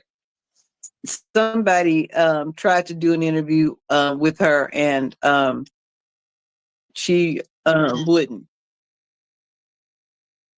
which all of it is just strange, because if somebody's child came up missing from my house, then I would probably be doing more than the family in trying to find out what happened, because I'm when somebody is here, they're my responsibility. And so he made the statement that he didn't have any more responsibility to her than he would any of his employees. And so you are partially responsible, because we trusted you to let her come and work for you. So yeah, where is that village mentality right there.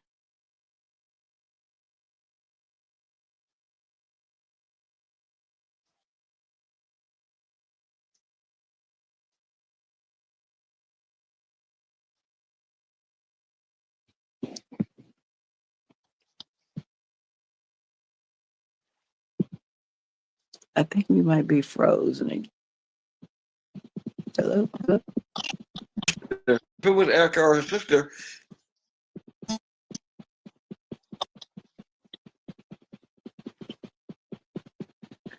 can you hear me now? I can't hear. Can you hear me? Yeah, I can't hear you. Okay. You can hear me now, right? Yes. Okay. Yeah, I was just saying that that whole thing with Erica, like for the last like 3 or 4 days, when I heard that on that podcast, it just bothered me. Like it just seemed real strange. I don't know why. It just the thinking behind it. It was, and of course, like we didn't know, and when Clea asked us about working for him, and excuse me, and my husband, had talked to a couple of people, and he hadn't heard anything. So we're thinking it's close by. You're only working a few hours, and not even every day. So and it wasn't going to interfere with church or school. So we let her work, and even when she disappeared, and he said that she had signed out her timesheet. He has yet to give us the money. He said he was waiting until he said he was waiting until she comes back. Well, as an interest now, he owes you 31 years worth of money now. If we couldn't get the 40 hours in 1994, we sure won't get any now.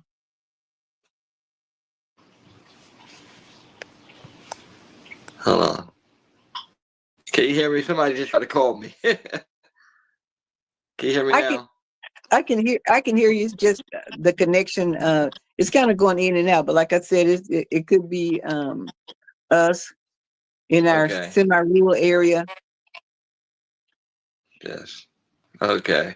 Well, if there's nothing else, I want to thank you so much for coming again and telling Clea's story. I'm pretty sure we'll be sitting down again in the near future. I'm glad a new audience got to hear her story, and maybe somebody will help you, your family, get to a higher platform, and put more focus on her story, because it's definitely. It's been so long. I mean, it's never too late for anything, and I just think it's been long enough. And I think it's time that your family finds some answers as to what happened to Clea. No family should go this long. I appreciate it, and if there's somebody out there that has some information, DM me on Facebook. There's also, if you go to the Facebook page, there was a bus bench, I think it's gone now, that had the phone number to the police department. There's an anonymous tip line if somebody wants to call and let the police know that they have some information. People think that if they don't have the whole story, they can't tell it, but you just don't know what bit of your information is going to help solve this puzzle. And so if somebody will come forward with some information, we would appreciate it, so that our family, my fear is that my husband and I, who are getting on up in age, are going to leave this earth and not know what happened to our only daughter. And so we are begging and pleading with somebody to come forward with information. Yes, please do. Like I said, it's been too long. 31 years. Just imagine your family going through this. No family should have to go through this. And I want to thank everybody for tuning into this live. And we're actually live on all 3 platforms. We're actually Great. live on Unsolved, Missing Black People, and on YouTube. This is what we were Great. trying to do last time. I was trying to get you to get in here, and we couldn't Yeah. quite do it. So yeah, this is the time we're on all 3 platforms. So I'm glad Great. we were able to do it this time. Thank you. People would just share the Well, thank you so information. much for coming. Thank you so Yes. much for having me. You have a good night, and again, and I'll be in contact with you. All right. Thank you. Good night, everybody. Thank you so much. Yeah, you too.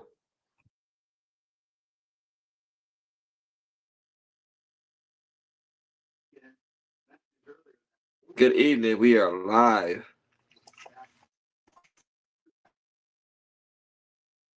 Live now. We're gonna wait for a couple people to come on, and then we're gonna rock and roll. Matter of fact, we can rock now. I'm just gonna go ahead and start talking, and then when they come on, they can, Good evening. We are here to discuss the case of Joann Marie Rulford, who was 24 years old when she went missing from Minneapolis, Minnesota on November 1st, 1988, nearly 39 years ago. At the time, her daughter Minnie was 8 years old. How old are you now, Minnie? I'm sorry. I'm 43, be 44 soon. Minnie is 43 years old. So you can imagine that's almost 30 years. That's like 13 years without her mother in her life. And today she's going to be discussing her mother's case, what she thinks happened to her, and also there'll be some shocking revelations about family being involved in this case. So, Minnie, I'm going to give you the floor. I know you were young when your mother went missing, but what do you remember from that day? Well, I remember that the night before was Halloween. They had a Halloween party for the grown people, I guess in the basement. I don't really too much remember, but recollections. Got up that morning, my mom got us dressed, put us on the bus, me, my brother, my sister. At the time, one of my aunts was living there with us, but I don't recall her or her kids being there the next day of the November 1st. Went to school like normal. When we got off the bus, my grandfather and my auntie, which is my mom's oldest sister, was waiting for us at the bus stop. We ended up going with them. Days went by, no mom. Days went by, no mom. Our mom is the type of mom, even though she was out in the streets, she never left us for more than like 3 days. Right. She always checked on us, made sure we were fine. So a while had went by and it was still no mom. But me, I really didn't get the gist of it till I say I was about 10, when it was like, wow, like, 9 came, 10 came, no mom, like what's really going on? That's when I found out that my mom was missing pretty much. My grandma, she ended up opening the first missing persons case back in 88. There was no leads. Come to find out, I had decided, I had my first child when I was 16. So I decided, thinking like my mom, but I was still so young, I didn't know what to do. So around 2017, it was in my heart, like something has to give, you have to, do something. So I ended up reaching out to the 4th Precinct, Minneapolis, Minnesota, and reached a Detective Calloway. She told me that they closed my mom's case. And the reason that they did that was because her cousin, Tina Matthews, had been using her name since 1989. Now, mind you, 88 of November and January, that's just a couple months. Right. She went to using my mom's name from 89 to almost 2000. I ended up opening the case in 2017. She ended up catching a case. That's how we ended up figuring out why they ended up really closing the case. But nobody reached out to my grandmother and gave her any information about, even I would think that if we're saying a person is missing, wouldn't you go to the family and be like, there's somebody using this person's name after, so many months or whatever. Right. And let us figure it out. But no, we didn't find this out until 2017 when I decided to reopen the case. So she used my mom's name and she ended up getting caught because she ended up committing a crime and the person who she committed the crime against knew her real name. Wow. So when they looked in a database and they seen like, hold on, this is her, and you know what I'm saying, she's in prison, like this can't, you know what I'm saying, and then it was like, and I think at that time it was right on time, because it seemed like as soon as I opened the case, you know what I'm saying, this is when all her stuff happened, her catching a charge or whatever, and it was like, you know, wow, like I just you know what I'm saying, they put two and two together. So Miss Calloway ended up calling me and having me come in. I went to the 4th precinct, and they showed me pictures, and I told them who she was and how we were related, and they said that was the reason why they closed my mom's case. So I told them that I wanted it to be reopened and that I wanted to press charges against my cousin to the extent max for using my mom's name. She still hasn't been charged, nothing. So you She's mean to free tell from, me? So you mean to tell me this huh? whole time? So I'm gonna cut you off. You mean to tell me this whole time that she's been using your mother's case? She's never been charged for doing that because she actually hindered them in an No, investigation. no, never been charged. Still, she did her time for the crime she committed. She's walking free in Minneapolis today. If I was to ever see her, we're not even gonna go there. But yeah, but yeah. So she, that's why. So I reopened the case.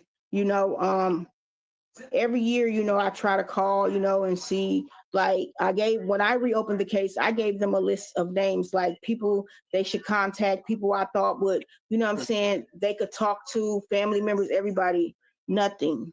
Like you haven't talked to one single person. Like some people might be in jail, rehab, still on the streets. These people are still around that you could have, this list of names that I gave you that you could speak to, nothing. You know what I'm Right. saying? I think my family knows more, her sisters, you know what I'm saying? They know more than what they're telling or leading on.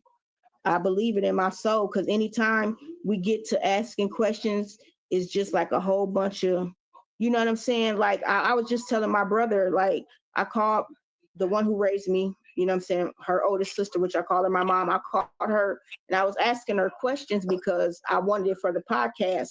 And she went into a whole nother situation. When I got off the phone, I said, she didn't answer my damn question. Usually when that happens, it's because people know. Like you said, Yeah. Yeah, so it's like, are you serious? So I'm like, wow. But out of all people, I would think that she would be the one, you know what I'm saying, that I could all, you know what I'm saying, that would say, and it was like, it just threw me off. So her sisters, you know, all of them was, you know, out in the streets doing what they was doing back then. But most of them are clean now. Clear your conscience, you know what I'm saying? I would y'all don't understand that it hurts me, my brother and my sister. We walk around here, y'all got y'all kids got y'all mom. You know what I'm saying? Y'all can't replace y'all sister.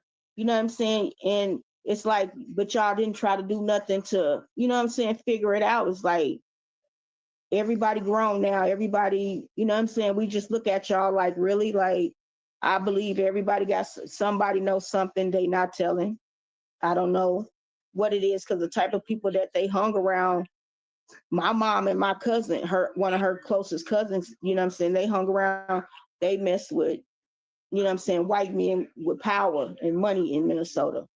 So I don't know, but it's a lot of strange stuff going on. It's been a lot of stories that's been told, but my yeah. only story is I just want an ending. Mm-hmm. We need an ending. Like it hinders our growth. I have 3 kids, 1 grandchild my mom's never met. My sister has 5 kids, 1 grandchild. You know what I'm saying? She's never met. My brother, he has 4 kids and 1 grandchild that she's never met. And it's like, but all y'all get to see y'all grandkids. Every time we get to asking questions, everybody want to turn and change the topic. Right. Like this should That's be always on the agenda. it Like sure what can we should. do?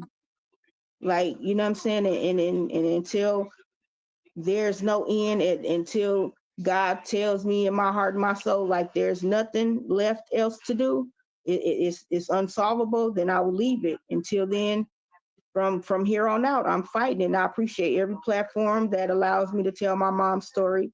She was only 24 years old, you know what I'm saying? Like, Right. Regardless of what she did, she was coming home to her kids. She sure is. Exactly. So something happened. Somebody knows something. Like it's just like people are holding secrets.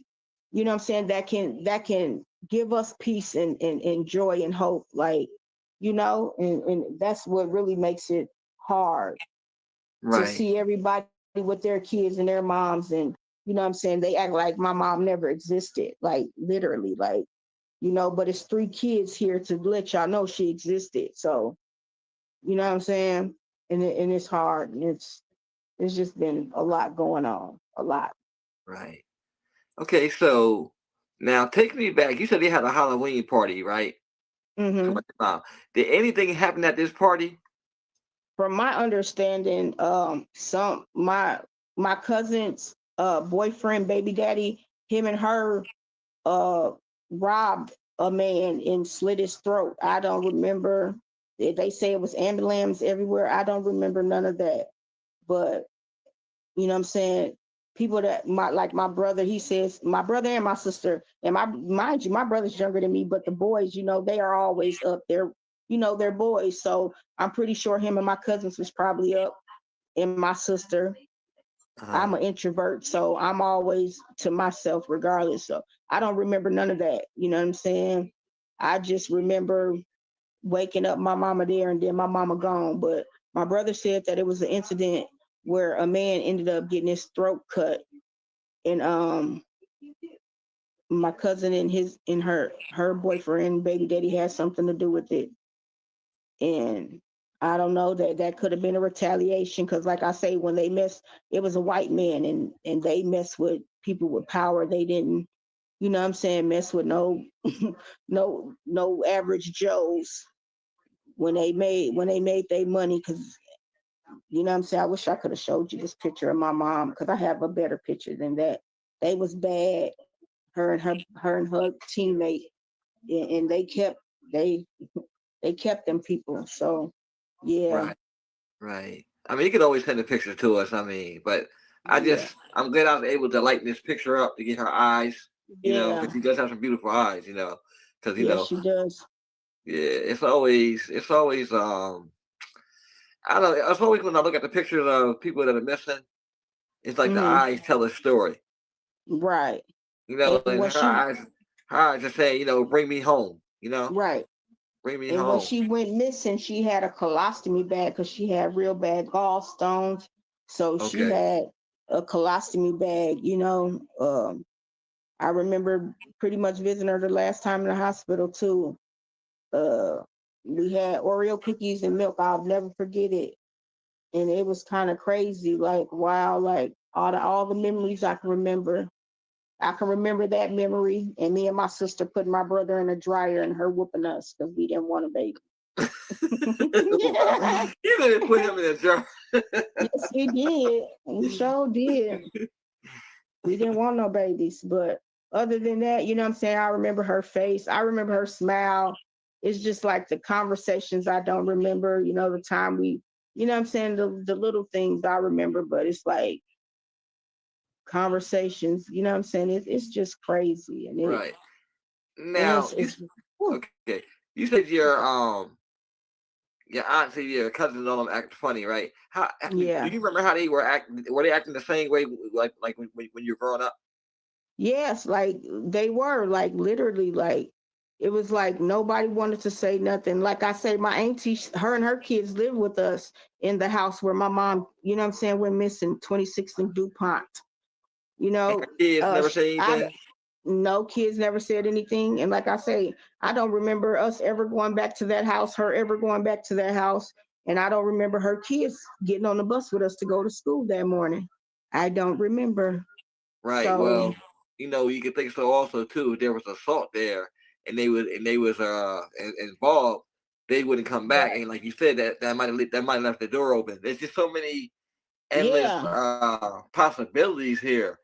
Yes, yes. And my cousin, he said he swears like, and like I say, I don't know if it was winter, because up in Minnesota we had like Franklin, it was a indoor pool. So even in the wintertime we could go swimming. So he said that he saw my mom. She was at a grocery store called Super Value after she went missing. And he swears to it to this day. He said he was hungry. He went up over there. He seen her. She was in a car with a white man. Mind you, a white man. He said, I don't know if you ever seen the movie Heat, but the white guy on there with the little curly, crinkly hair, I can't think of his name. He said he looked exactly like him. Al Pacino or Robert De Niro? No, I don't know. I don't even know. No, what's that other one? That's not Robert. What's the other one name? It's Not Al Pacino. what he play on. Oh, what's he play on? Because I know who he talking about. I can see his face, but I can't think of his name. Have you ever seen Beauty Shop? Yeah. Okay, remember the dude, the one who was acting the white boy? I think that's who that is, if I'm not mistaken. The face I that know I'm you're talking giving about. Okay. Yeah. So he said he looked at like him. He said he asked her for some money, and she gave him a couple dollars and told him she was okay. You know what I'm saying? He said and to this day he swears to it, like he don't care what no, you know what I'm saying? So I don't know, but that's kind of strange too. So you Right. know what I'm saying? But yeah, every time we try to bring up the conversation, nobody knows nothing. Like, I don't see how a person can just, you know what I'm saying? Somebody knows something and get it off your conscience. I mean, I don't even really care to press charges or I just, if she's dead, I just want her body home. If she's out there with amnesia and can't remember, I want somebody to see this and let her know, you know what I'm saying, who she really is. Cause it's a lot of stuff like that that's happening. My cousin, she found her dad after 10 years. You know what I'm saying? They thinking he dead and he don't got amnesia and in prison for murder under another name. She had to Wow. do an And this happened in ancestry. Minnesota? Yes, she had to do a DNA kit in order. She said because she ended up calling me like, cuz you need to do a DNA kit. I've never thought of the possibility of amnesia. It never really, you know what I'm saying, crossed my mind. But anything is Right. possible. And that would be awesome. So you don't have But your DNA in the system? yes, we have it in the naming system, but that DNA, it goes everywhere. Like, you know what I'm saying? It doesn't just go, you know what I'm saying, in a state, it goes everywhere. So if a person is, you know what I'm saying, they know like their genetic testing is way above the ancestry Right. or the name is that what it's called? Naming Yeah. system. Yeah. A lot of things I Yeah. don't like with these old cases is they don't put enough detail. They Yeah. always put so and so and like, okay, few details are known. Like these stories be Right. known. These stories be known. Yeah. That's We're why just not talking to the right people. that's why I always a lot of time I post a story in hopes that a family member will comment. And it has Right. happened so many times where, they were like, okay, this is my loved one. A little part of the story is wrong. So I Right. had some where, they would get mad at me. I'm like, well, look, if you're gonna get mad at me, then you might as well go on Google and every site has the same information. Exactly. And that's how a lot of these cases also have been mixed up too. The wrong information. A couple of cases that I Exactly. came across because I posted them, the family inboxed me and gave me the right information and say, here, this is what really happened.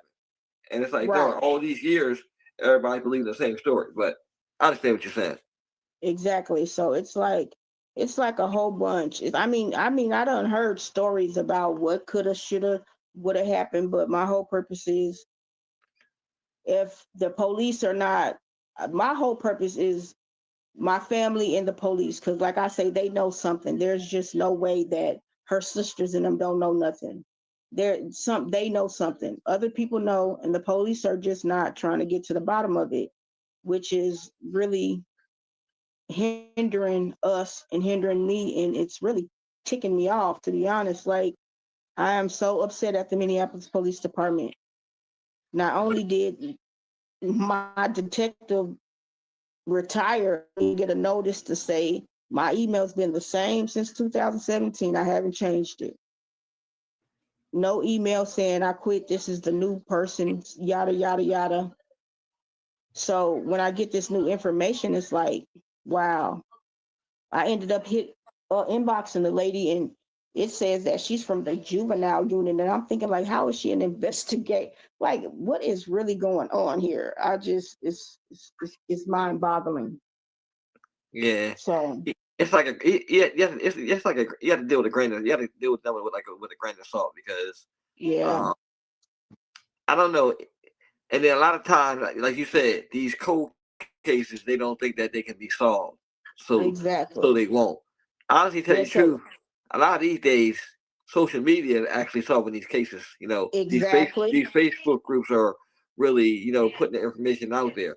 And that's so true. And that is exactly why Yeah, I'm kind of we glad just for the had technology. a group that I know that I follow. I think it's Jane and John Doe, 1970s, 80s. They just helped solve a case. She posted an old case and a bust of what somebody would look like, like the a drawing. And Hmm. this girl said, "Oh, I think this could be my mom." And Yeah. from that, she took a DNA, and it turned out to be her mother. And two people See, were charged with the murder. see, exactly. And that's exactly how it's getting solved. If they're not charged, they And suspects in the murder. Yeah, something like that. But yeah, yeah, this was recent.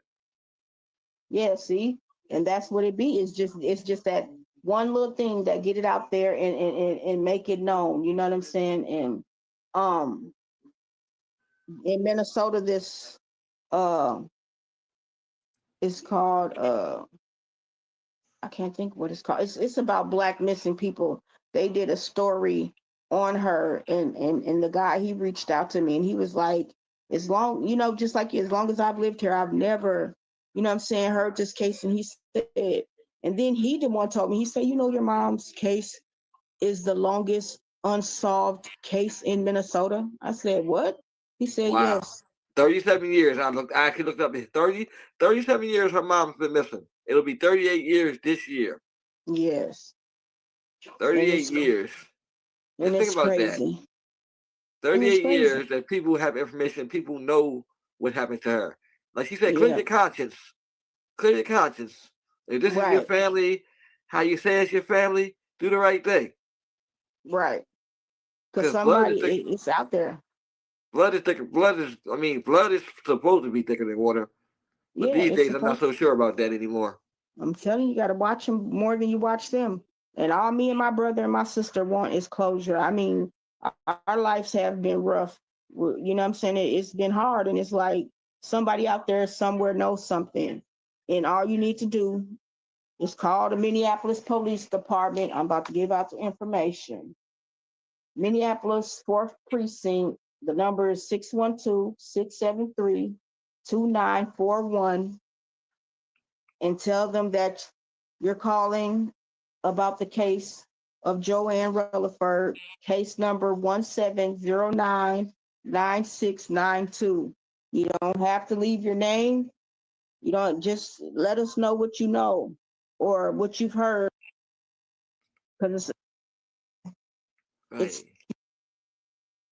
the person that knows is the person that told someone.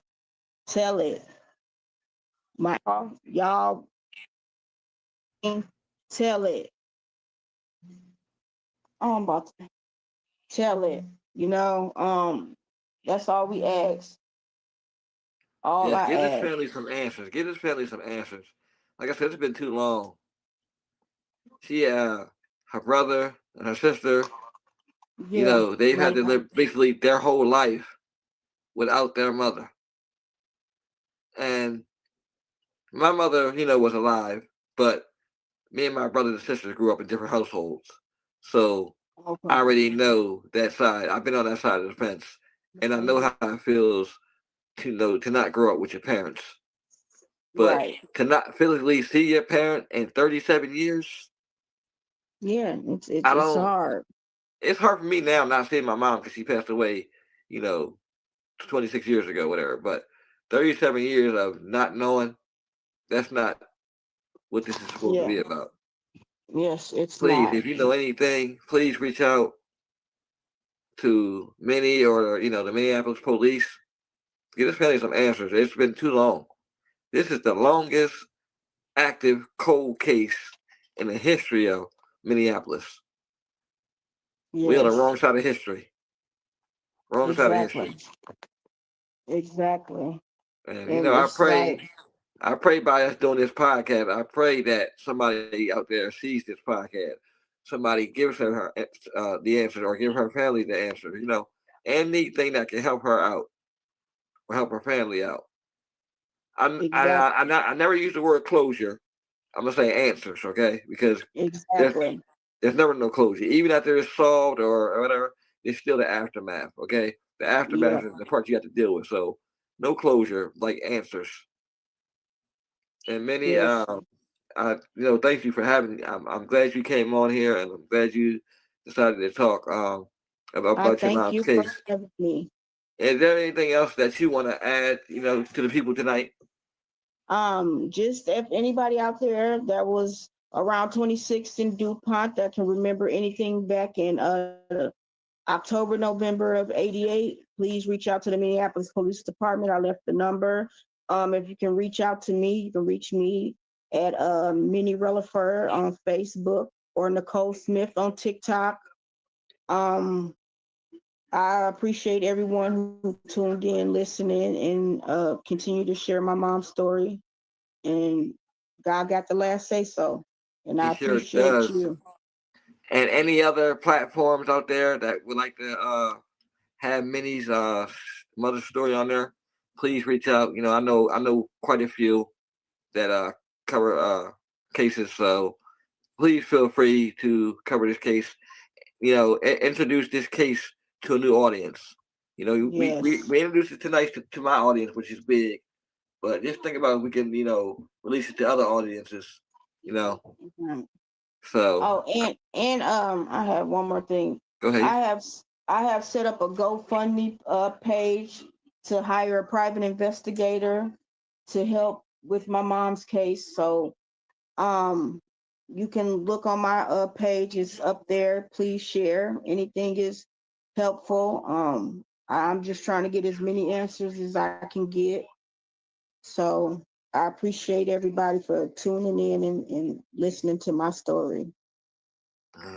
Yes, Joann Marie Rulford was 24 years old when she went missing from Minneapolis, Minnesota. Thank you for watching. It's the Klein Williams, and this is our daughter Minnie Rulford. And hopefully we get some answers out of this podcast. Minnie, again, thank you so much for appearing, and I look forward to keeping in touch with you, and hopefully one day you'll be telling me that you got some answers. Yes, sir, Colin. I appreciate you so much. You are so awesome. You too. Thank you so much. Uh-huh. Have a blessed Yeah, day. you too. Yeah.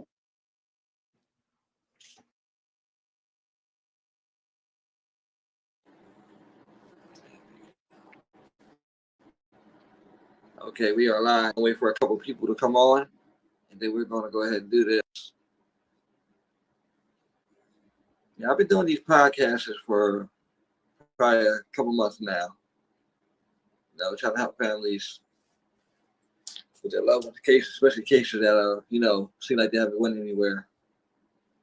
Okay. We had one viewer. Okay, come on, bring some more viewers on.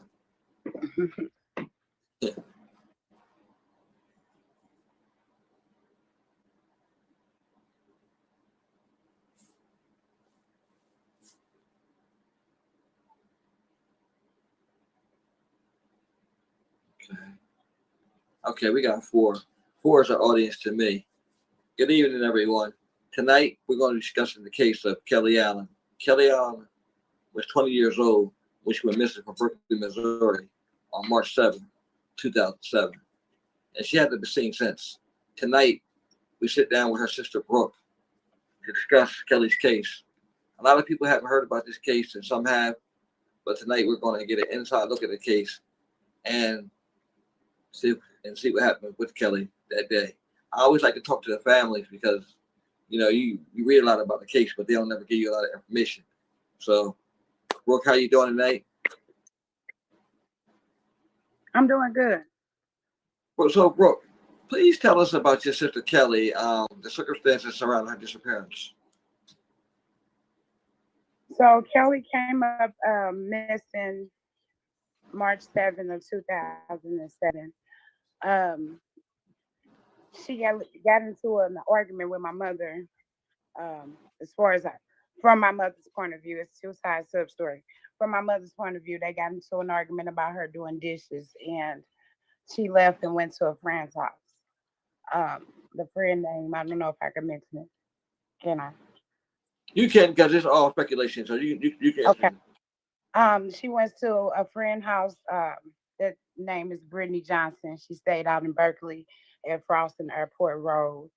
But that's that's what my mom said. When I got a call from my sister before she left the house, she said that her and my stepfather got into an argument, and he called her the B word, and she wasn't gonna deal with his disrespect anymore, and she was gonna leave. So I informed her like I can't leave work, but um, just stay there till I got home. Once I got home, she had already left the residence.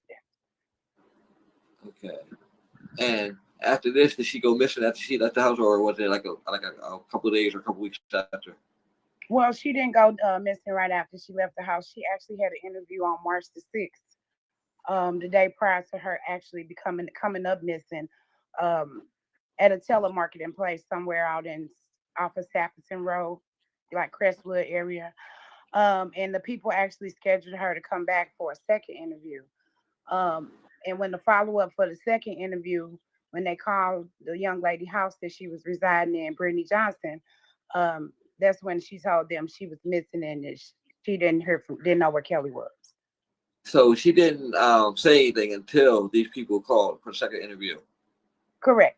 When they called So for the second interview, she had already informed them that she came home and my sister wasn't there at her residence anymore.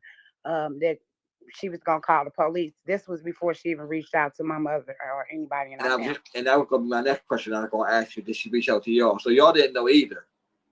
No, we didn't know. No. Wow. Okay. And so she could have probably went missing. So she probably could have been missing like probably a week or so or two before then, right? To our understanding, it could very well have so been possible. Okay.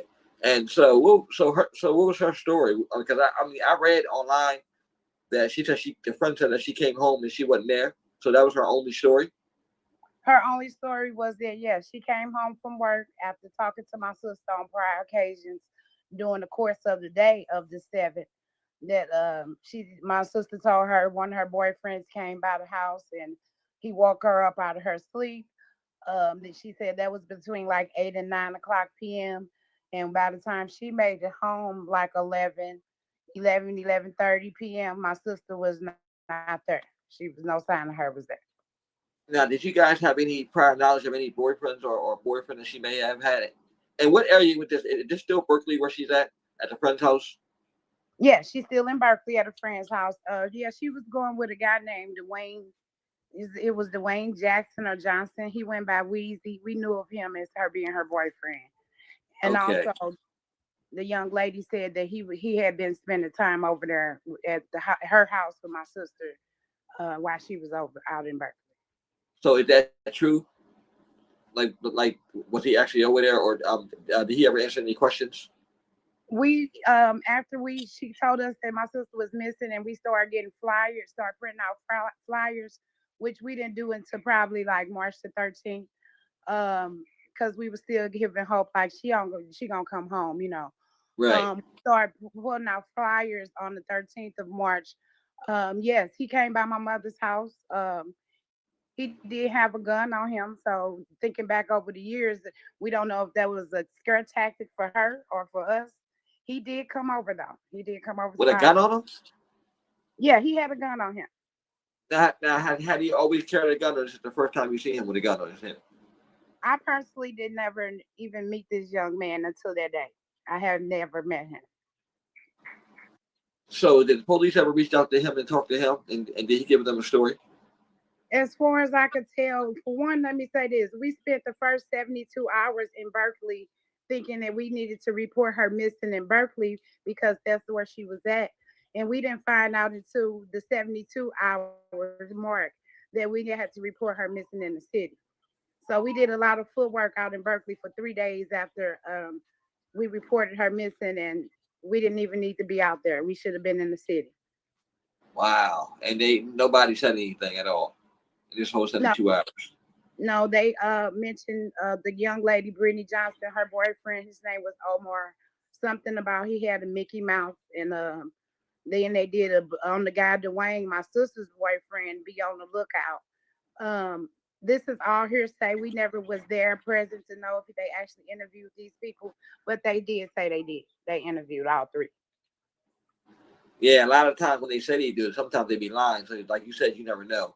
And see, Yeah. that's the part I don't. That's the part I don't like, because a lot of times they don't let the family member know that they interviewed this person. I think they should, so that way the family don't be sitting back wondering, what's going on. Because for me reading about the case, I had always wondered who the person, how she was at. So I'm glad you cleared that up. So after after they supposed to interview him, then where did the case pick up at? So once we realized that we had to report her missing in the city, we had Detective Stratford that was on the case.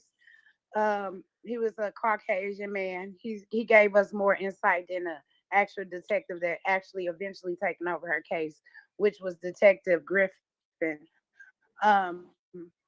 We just had a bunch of runaround. They told us that she was 20, maybe she went out with a drug dealer and he was taking care of her for the weekend. Her case to me was never taken serious, never from the beginning. That's a lot with a lot of African American women, men, and children. They always want to label us runaways, and a lot of times we didn't go anywhere at all. That's the part I hate about being labeled that. So they're saying all this crazy stuff, and I don't know. That's just it's unbelievable. Some of the stuff that I hear. Yeah. And also she had a tax return that she was looking forward to in 2007. She filed with Jackson Hewitt Tax Service. They had showed us footage of her being there 2 days prior to her becoming up missing. So to me, that was a red flag in itself. If she was looking for a tax return, why would she just disappear? So she never got the tax return at all. No, we have a tax return put into a savings account where only she could touch it. So question. So did she go to Jackson Hewitt alone? The footage that we seen the 2 times she was by herself, like I guess checking to see if the check was there. We seen that she was by herself, but prior to, I can't say who she was with and who she wasn't. Right, and that is strange to be looking for a tax check and then just go missing. So something somewhere definitely happened. Just like nobody's not saying anything. Yeah. Okay, so after you guys view this footage and you know that she went to Jackson Hewitt, then what comes after? The check comes to my mom's house. They kind of gave us some hope that maybe they told her that they mailed it and she would come home. We grabbed her stuff from the girl's house, all her belongings. I think we did that March. I'm doubling back. I apologize. It's okay. No, you double back. You're good. March the 8th, we doubled back. We went back to the girl house because she actually had footage of her dancing and playing with her daughter a day before all this happened. So she was in good spirits, being herself. So we went and got her belongings, and when we went to get her belongings from the young lady's house, she had the guy there that she told us she didn't go with anymore. His name was Omar. He was there, and from the video, her house was like young 20-year-old. Her house was a little messy, but when we got there, it was sparkling clean. Like, oh wow, sparkling clean. The floors in itself was one of the first giveaways. I'm a little high-headed, so my mom was like, chill out, let's just get our stuff. I'm like, why your house so clean? It rubbed me wrong. And the whole time her boyfriend was standing in front of the bathroom door. And that still haunts me to this day if I'd just pushed him to the side to see, because he act like as if he was hiding something. The way he was standing and blocking the bathroom door. But we got her belongings from the young lady's house, and My mom went through went through her clothes every day, every day. Me and her both was looking at all her clothes. We could tell what was missing, what she had on when she left. Um, and then I want to say 2 weeks, 3 weeks after her tax return came to my mama's house, a little skirt was like just took it off, like she had came in the house and took it off and Uh-huh. changed clothes. But we don't have any proof that she actually did that. It just was one item that we knew was missing and it popped up. Oh, so one. Hold on. So go back. So one. You said one item that was missing, which was a skirt. Which was the little skirt that she used to wear all the time, like a little tennis skirt, yellow, white, and Okay. gray, And where did it pop up at? at my mother's house. Did it pop up inside the house, or was it It left was outside? inside. It was inside the house, inside her bedroom, right in front of her closet, like as if she took that off and put on something else. And this is after she went missing. Wow. This was after she was missing, maybe 2 weeks after. Hmm. I don't see her bringing that back like that, and not saying anything. Yeah, Okay. that's what have us stuck right there because there's like, yeah. Right. So after all this, so like you said, the police was basically giving you a runaround. So did they ever do any searches for her or anything like that? Did they tell you about any searches at the girl's house? So no. Yes, they did. They did a search. It's been oh my God. So I'm not sure. We don't have any validation if they actually did a search.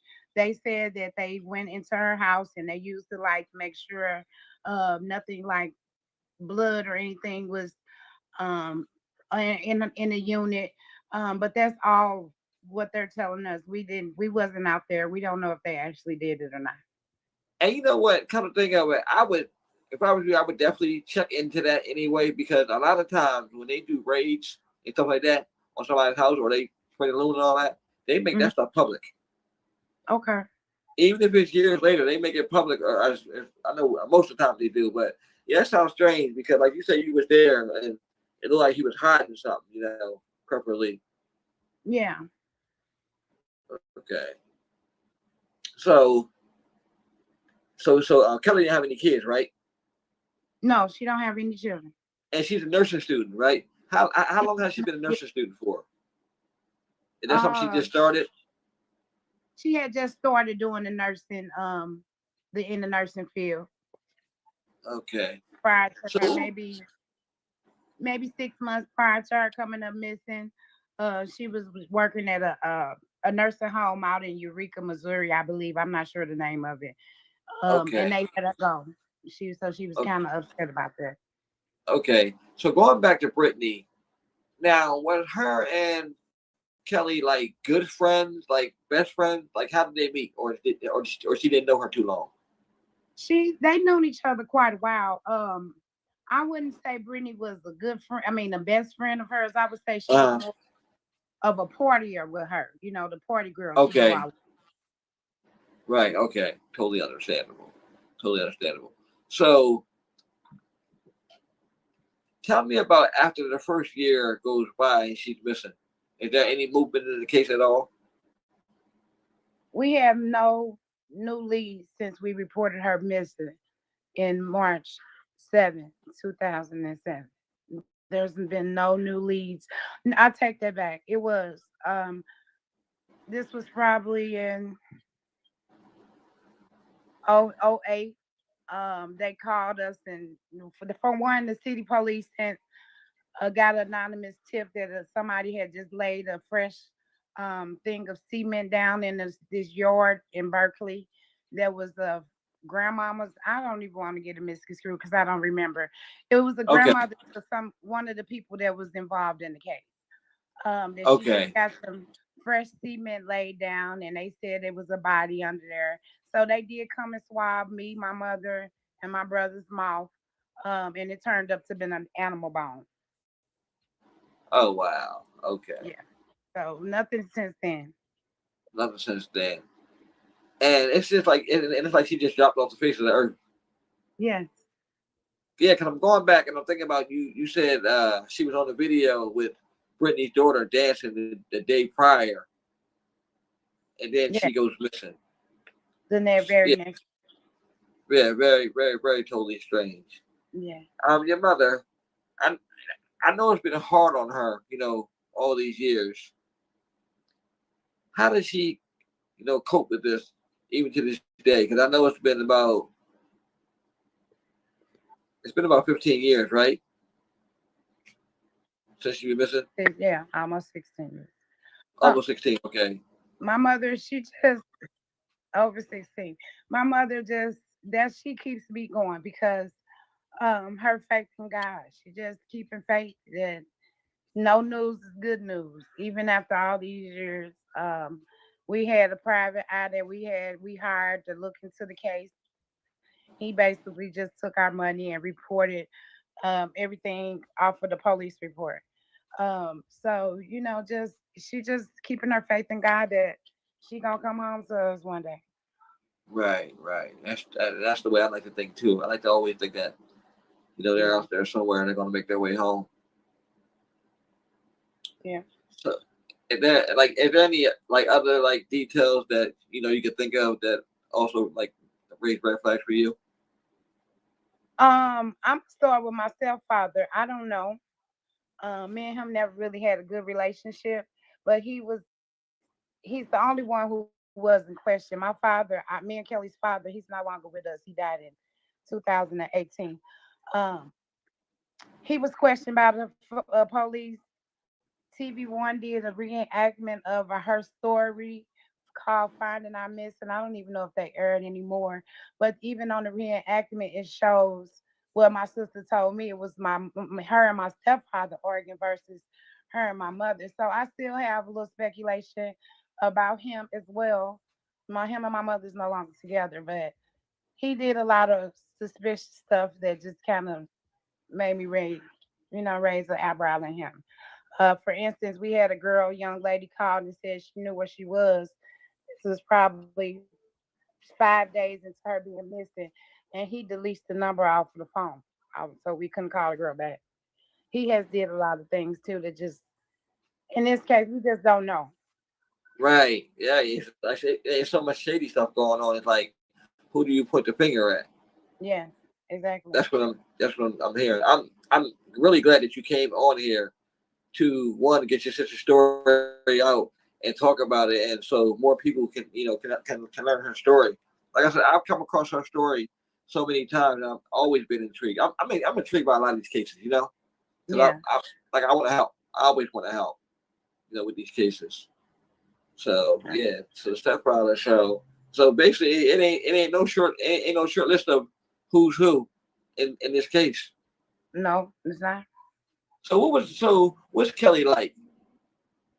Kelly was a free spirit, the life of the party. When you see her, she always smiling. If you ain't smiling, she gonna give you a reason to smile.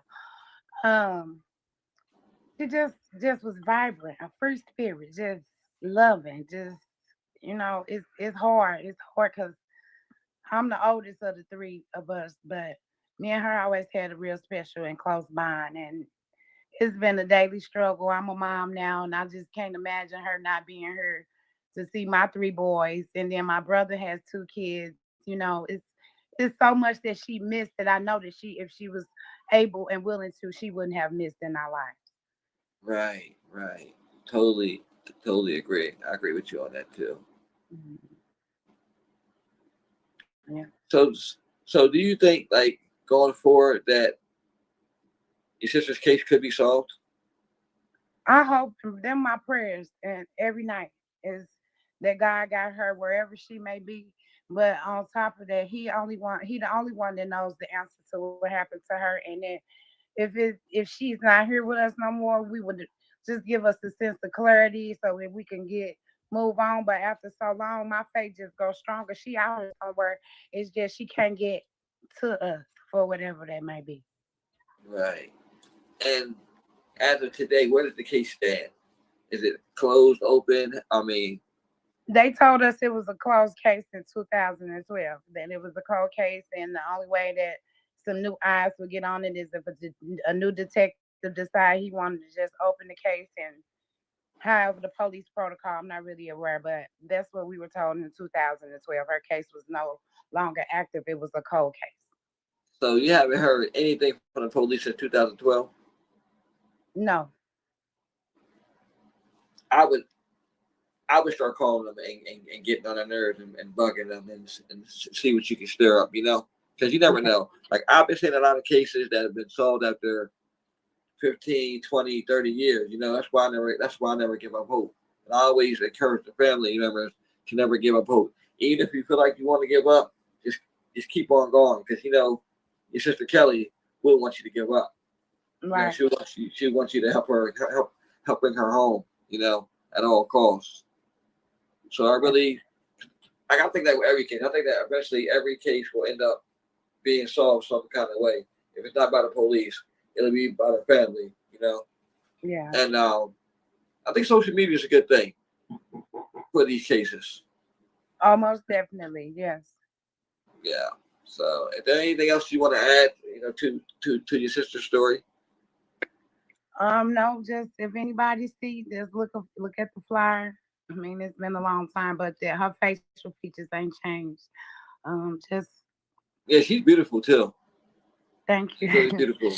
Yes. Thank Yeah, I'll be you. uploading this. I'll be uploading this to YouTube too.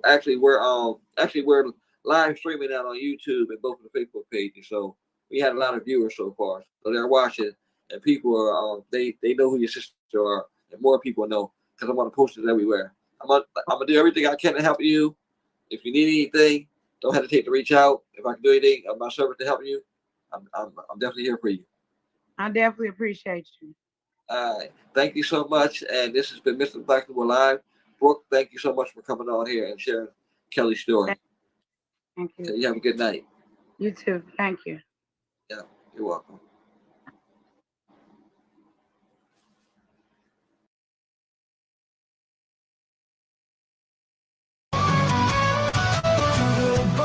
She's a wild heart in the shadows where the secrets scar. Crime tales, she's the light, searching for lost souls in the night.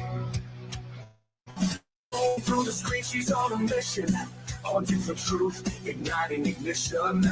The whispers of the missing, she heeds their call. With a sharp tongue, she'll expose it all.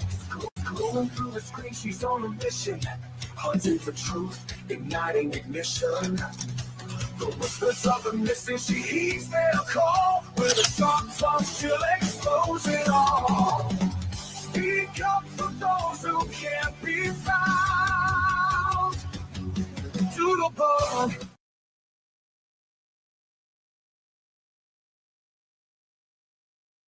Hi, guys. Thank you for joining us tonight. I'm going to bring up Klein. He's our special guest this evening. Hey, Klein. Hey, how you doing, Doodle? How's I'm doing everything? good. So I found our friend Arctic Fox had actually went over Sierra, so I thought we would go ahead and play that too. And Yes. Fox, and Arctic, you are more than welcome to come up if you want to. I sent you the link. I know we're playing your stuff, so you probably have some insight that'll make it easier for Klein also to kind of put the story out. So Klein, if you don't mind, I'll go ahead and I will play Arctic's. Yes, go Sound ahead. good? Yeah. Right. Okay, let's do that.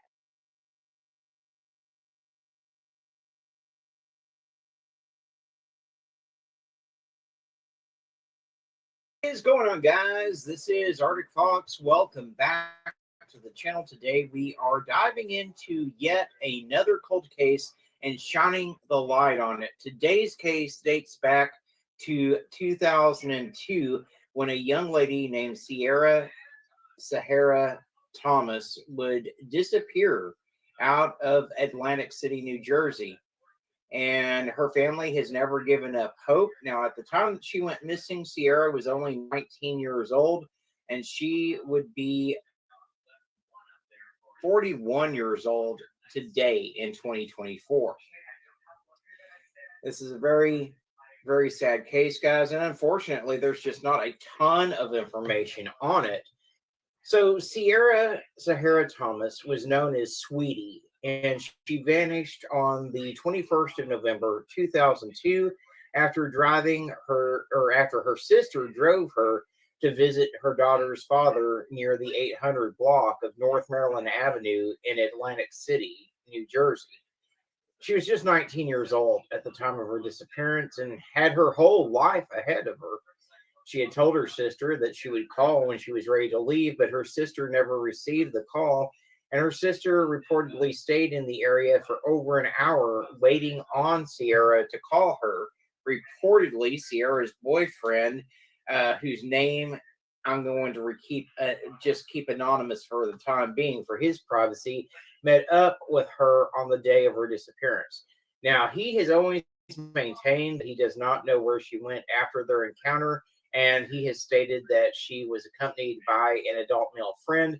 She only had $33 in cash in her pocket at the time of her disappearance, and so she wouldn't have really been able to travel all that far without help from somebody. After she failed to show up to her job at a popular hotel and casino, Caesars, located at 2100 Pacific Avenue in Atlantic City, suspicions grew even further. Sierra was also enrolled in a course to obtain her high school diploma, which she also ceased to attend upon her disappearance. When she went missing, Sierra was wearing blue sweatpants, a dark colored shirt, a scarf, and a black guest jacket. If alive today, she would be 41 years old. She did leave children behind, and she has a family that loves her and misses her dearly. It has now been over 20 years since she disappeared, and her family and friends are desperately seeking answers and closure as to what happened to their missing loved one. If you do have any information on Sierra or her whereabouts, you're asked to get in contact with the Atlantic City Police Department at 609-318-4450 and mention their case number 02-158598. Ask for Detective Charles Stewart when contacting, and you can also contact the FBI at 800-634-4097. Guys, this young lady has been missing for far too long. She's been missing for 22 years at this point. And unfortunately, like I said, it's one of those cases that really never garnered a lot of media coverage, and the case has gone cold. We need to shine a light on it. So do me a huge favor and smash that like button. Let's get Sierra's face out there all over social media. Let's generate some interest in her case and get her name into the YouTube algorithm. Also, if you're not subscribed to the channel yet, consider clicking that subscribe button. It does help the channel out. And if you ring that notification bell, you'll always be alerted whenever I post another missing persons video. The most important thing that I need for everyone to do right now, though, is to simply click that share button. Share this to your Facebook, your Twitter, your Instagram, wherever you have social media. It only takes a moment of your time to do, and it can make all the difference in the world in whether we're able to find answers for Sierra's family and friends or not. As always, guys, I do want to thank you so much for tuning in and watching. I appreciate each and every single one of you. Y'all be kind to one another out there, and I'll see you soon in the next one.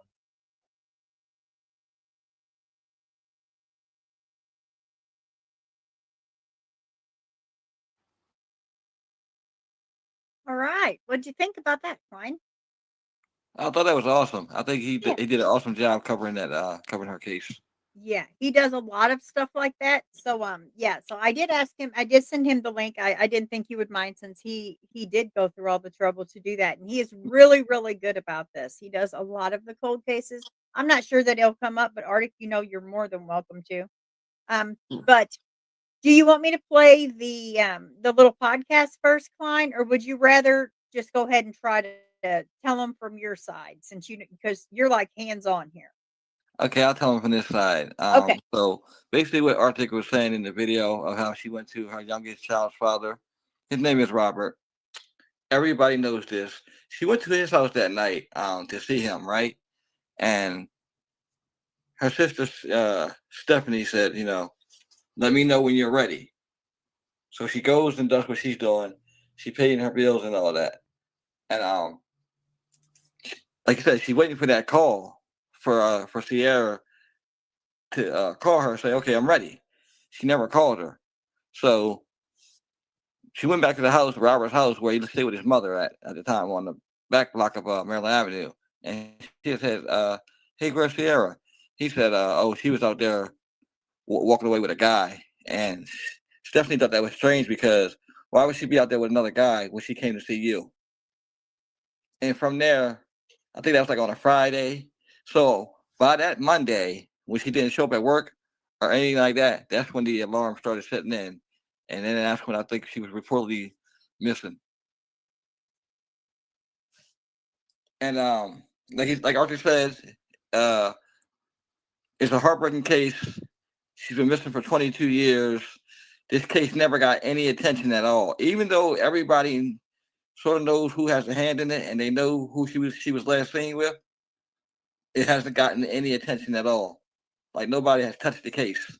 And I find it kind of strange because this is one of the cases that could have been open and shut had it been properly investigated, but it just wasn't really investigated. So if you look into like the search on YouTube um or search engines, there's not really a lot of information on Sierra's case. But over the last few years, since I've been posting, and other people have been posting it too, more and more people have known who she is, and a lot of her friends who were sharing the story didn't know that was her mother till recently, and they were like astonished, like, "Oh my God, I've really been covering your mom's case for all these years. I didn't know this was her." So it's like I said again, it's unfortunate because she left behind two children, a 4-year-old and a 1-year-old. The 4-year-old's name is Sinai, and the 1-year-old name is Mayana. Now, after she goes missing, her sister Stephanie is on this crusade, to try to find her. She posted missing person flyers. She's posted something about his house too. Him and his mother are taking these flyers down. Yeah, that's not a red flag. either. Yeah, Right, big right. red flag, and they call the cops on and say, hey, they're harassing us, and so they tell Stephanie, you can't be hanging flyers on on their door and stuff like that. So years later, he stayed in Atlantic City for like I'm gonna say 5 or 6 years more, and then he moved with her youngest daughter Mayana to Las Vegas, where I'm pretty sure he still resides. But yeah, he's the only person that's been an interest in the case. And when the police did question him, at first he acted like he wanted to cooperate, but then he refused to. He lawyered it up and stuff like that, and he wouldn't take a polygraph. He So wouldn't take a polygraph and no, oh, wow. and Like, he that's lawyered it up. not a huge red flag, right? Yes, this is a huge flag, and I really feel for the daughter because all these years, both the daughters, all these years, not knowing, who their mom is. The oldest one remembers her, a little bit, even though she was 4, but it really bothered her that she never got the relationship or got to know who her mother was. Of course, She, and then not even get justice on top of yes, that. That's gotta be overwhelming, really. and like I said before we started talking, I hadn't never heard anything about the case either. I hadn't heard anything. I found the case, on Facebook like everybody else when I first started doing these cases, and I just got like very interested. I'm like, let me see if I can reach out to the family, and I reached out to them from that day. I keep in contact with them. I let them know when I'm doing new things, new podcasts, and new videos. They always give me their blessings. They thank me for continuing to keep on with the case. I told them I'll never stop. I keep until we And find see, out. that's exactly how I am too, because we put our hearts in this, and Fox is the same way. Like, we put our hearts in this because there's so many that don't get coverage, and it's just not right. I mean, justice should be for everyone, not for just certain people. And we see that so much. It has to stop. Right, and Exactly. also years later, after she went missing, this is when the rumors start coming out. Now, supposedly somebody said that they heard them arguing in the house and they heard a thud, like a gunshot. And somebody also Oh, said okay. it was different things, like different rumors coming out, like they carried her somewhere And I know he lived closer to the water, but I don't think he would do that out there. The risk of getting caught at where he stayed at. But like, yeah, somebody said it that he killed her in the house. But 22 years and still no body. Nobody has ever been found. And I don't Right. honestly I don't think anybody even really searched, for her. They probably just like, okay, well, we'll search, but I don't think there was really a search for her. Like no dogs or anything like that ever, come See, out of that's it. so heartbreaking. I mean, come on. Ugh, mm, And it's just not right. this guy, he has women to this day literally scared of him. You hear me? Because he was something. Gotcha, gotcha. So Yes, what yes. kind of neighborhood is this? Because like I'm in the St. Louis area. So for me, I mean, it's common for us to hear gunshots. Is it Hmm. somewhere like someone knew that it was close and in that house, or could it just be gunshots in the area? Well, see, that's kind of hard to say because I think, like I said, they didn't say anything till years later, and when they started saying stuff about years later, they said they heard the thud, and the person who heard it, of course, they're not going to repeat it to the police. I don't. That's another thing I understand too. When people they have information, because I believe in my heart that somebody out there has the information of what happened to her. They just haven't come forward. Well, It ain't sometimes they don't come forward because it's not safe for them either, and right. especially that's why I ask about the neighborhood because Well, it's an urban from my neighborhood. past work, I saw so many that just couldn't. They wanted to tell the truth. They did. They wanted to do the right thing, but they knew that they had a family to protect and they couldn't. That's true. That's true. That that is true.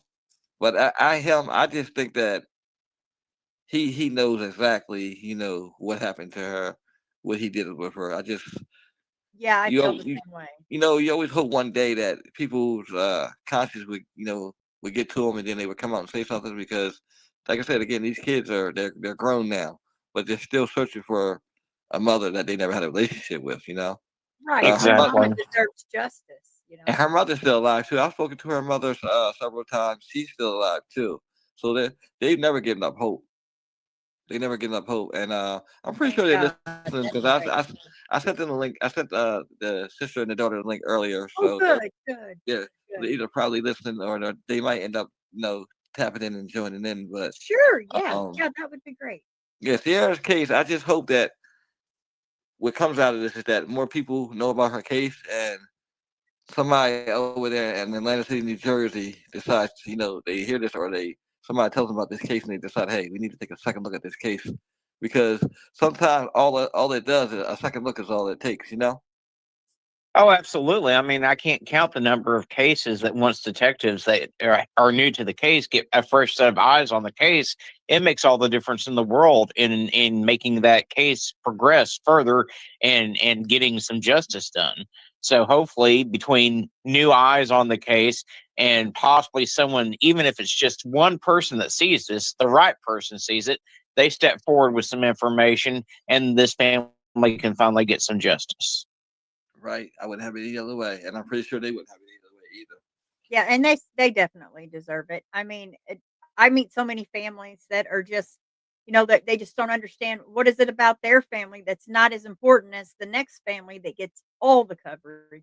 And I don't have words for them. It's like, I, what do you tell a family like that except for I don't know, but I'm here for you. I mean, that's about all we can do. And this right here, bring attention, show their faces, share, share, share.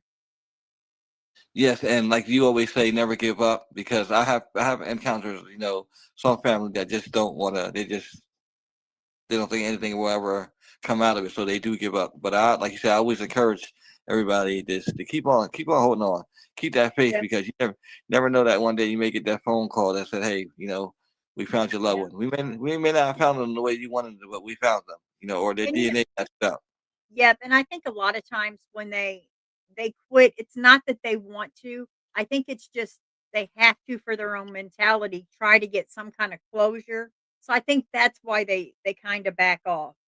But they want the justice, but they know for their own mentality and their own mental health, maybe they have to have that closure until it's confirmed. I don't know. I'm not sure. Well, I mean, I know the mental strain it takes on us covering these cases every day. Could you imagine if it was your own loved one that you were fighting for day in and day out for 30, 40 years? I Oh mean, God. I can't even begin to imagine. I try to put my shoes. Yeah, you can try to put yourself in those shoes. But you can't. You can't because Right. Right. it's a total difference because this case, honestly, Sierra's case is like really personal to me. I took this case on like it was, like she's one of my family members. So Sure, we there do. was I do. Yeah, there we was, do that too. We connect with our people, our missing people, because we want to humanize them. We want to be them. We want to try to figure it out. and I've had my days where I was like, really sad about the case, and I'm just like, darn, I wish I really could do something. And I'm like, well, you're making a difference. You're getting her photo out there, you're getting her videos out there, you're getting her name out there. So, you're doing something. So it makes me feel a little bit better. But you Right. know, Right. it just people don't understand sometimes when we're right, like Arkin said, when we're writing these stories, the mental strain. Sometimes we literally have to take breaks because these cases get to us. Oh, you bet. Yes. And sometimes it hits you so hard you don't you think you don't need a break until it hits you and you realize, wow, I've got to step back a minute. I will. Hmm. Yes, because the mind can only hold so much before it, just bursts. Definitely. Definitely. Okay. Do you want me to play this Spanish podcast there, Klein? Because Oh I yeah, think yeah, you guys did a really good job. okay, yeah, you can play that. Okay. All right.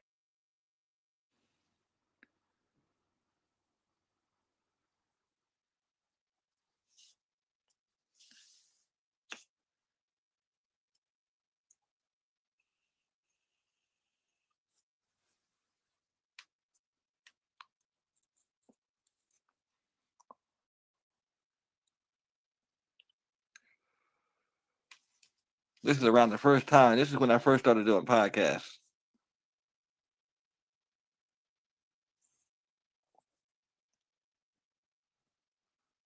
Well, I'm sure it went smoother than mine. My first live stream, I didn't even add myself to the stream, so I sat there talking to myself for over 2 hours Oh without wow, realizing that I hadn't added myself to the stream. sometimes it happens.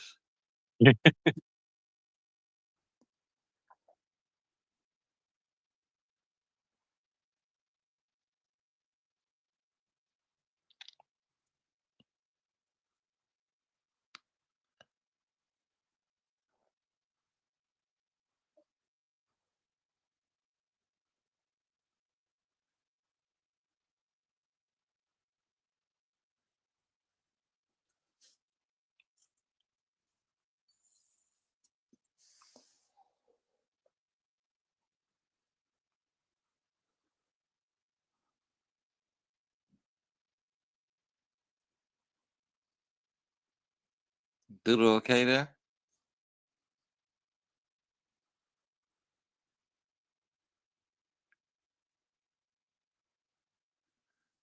Working on something on her end. Oh, okay, okay. I just had to make sure we didn't lose her. Okay.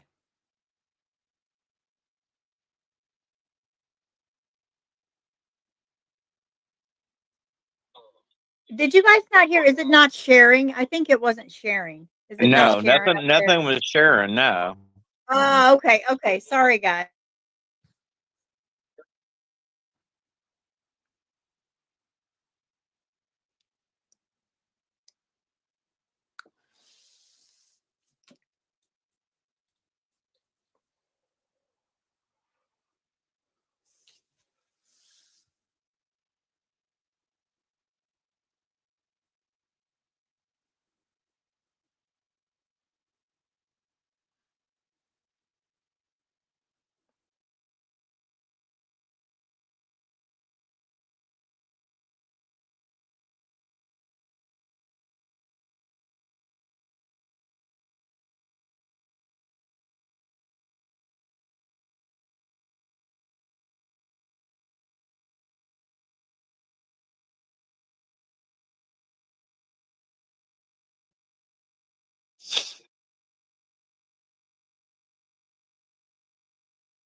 Oh, guys, I don't know if you guys can hear it. I don't know what I'm doing wrong for the sound, but I'm not. I can't hear it. Yeah, I'm not sure what's going on with the sound. I have it all the way up, but it's just not wanting to play. Well, I'm going to try anyway. We'll try to figure it out.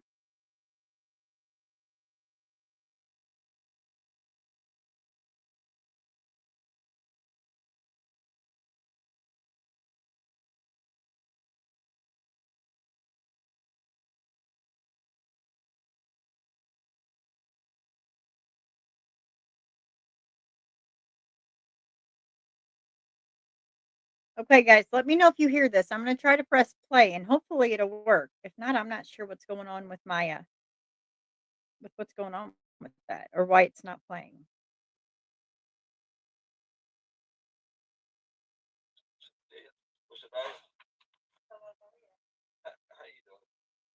Can you hear any sound? Barely. Okay. Nope, it's as loud as I can get it too.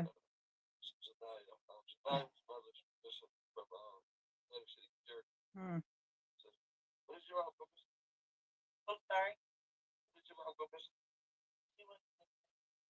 Is that any better? Not really.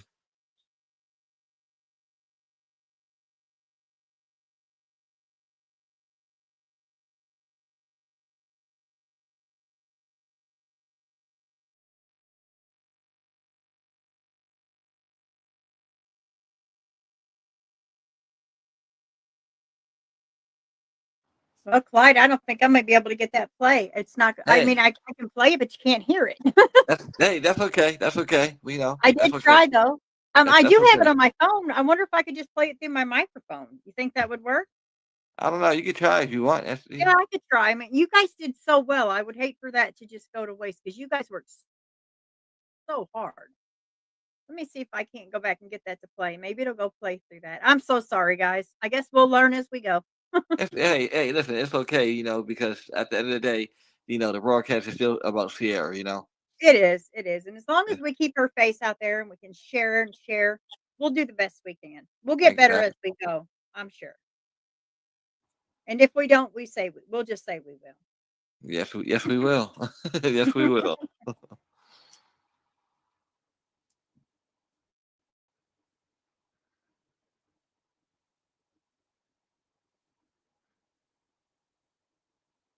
All right, guys, we're going to start it this way. Hopefully this will go better.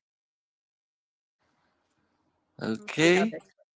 All All right. right, here we go. Let's go.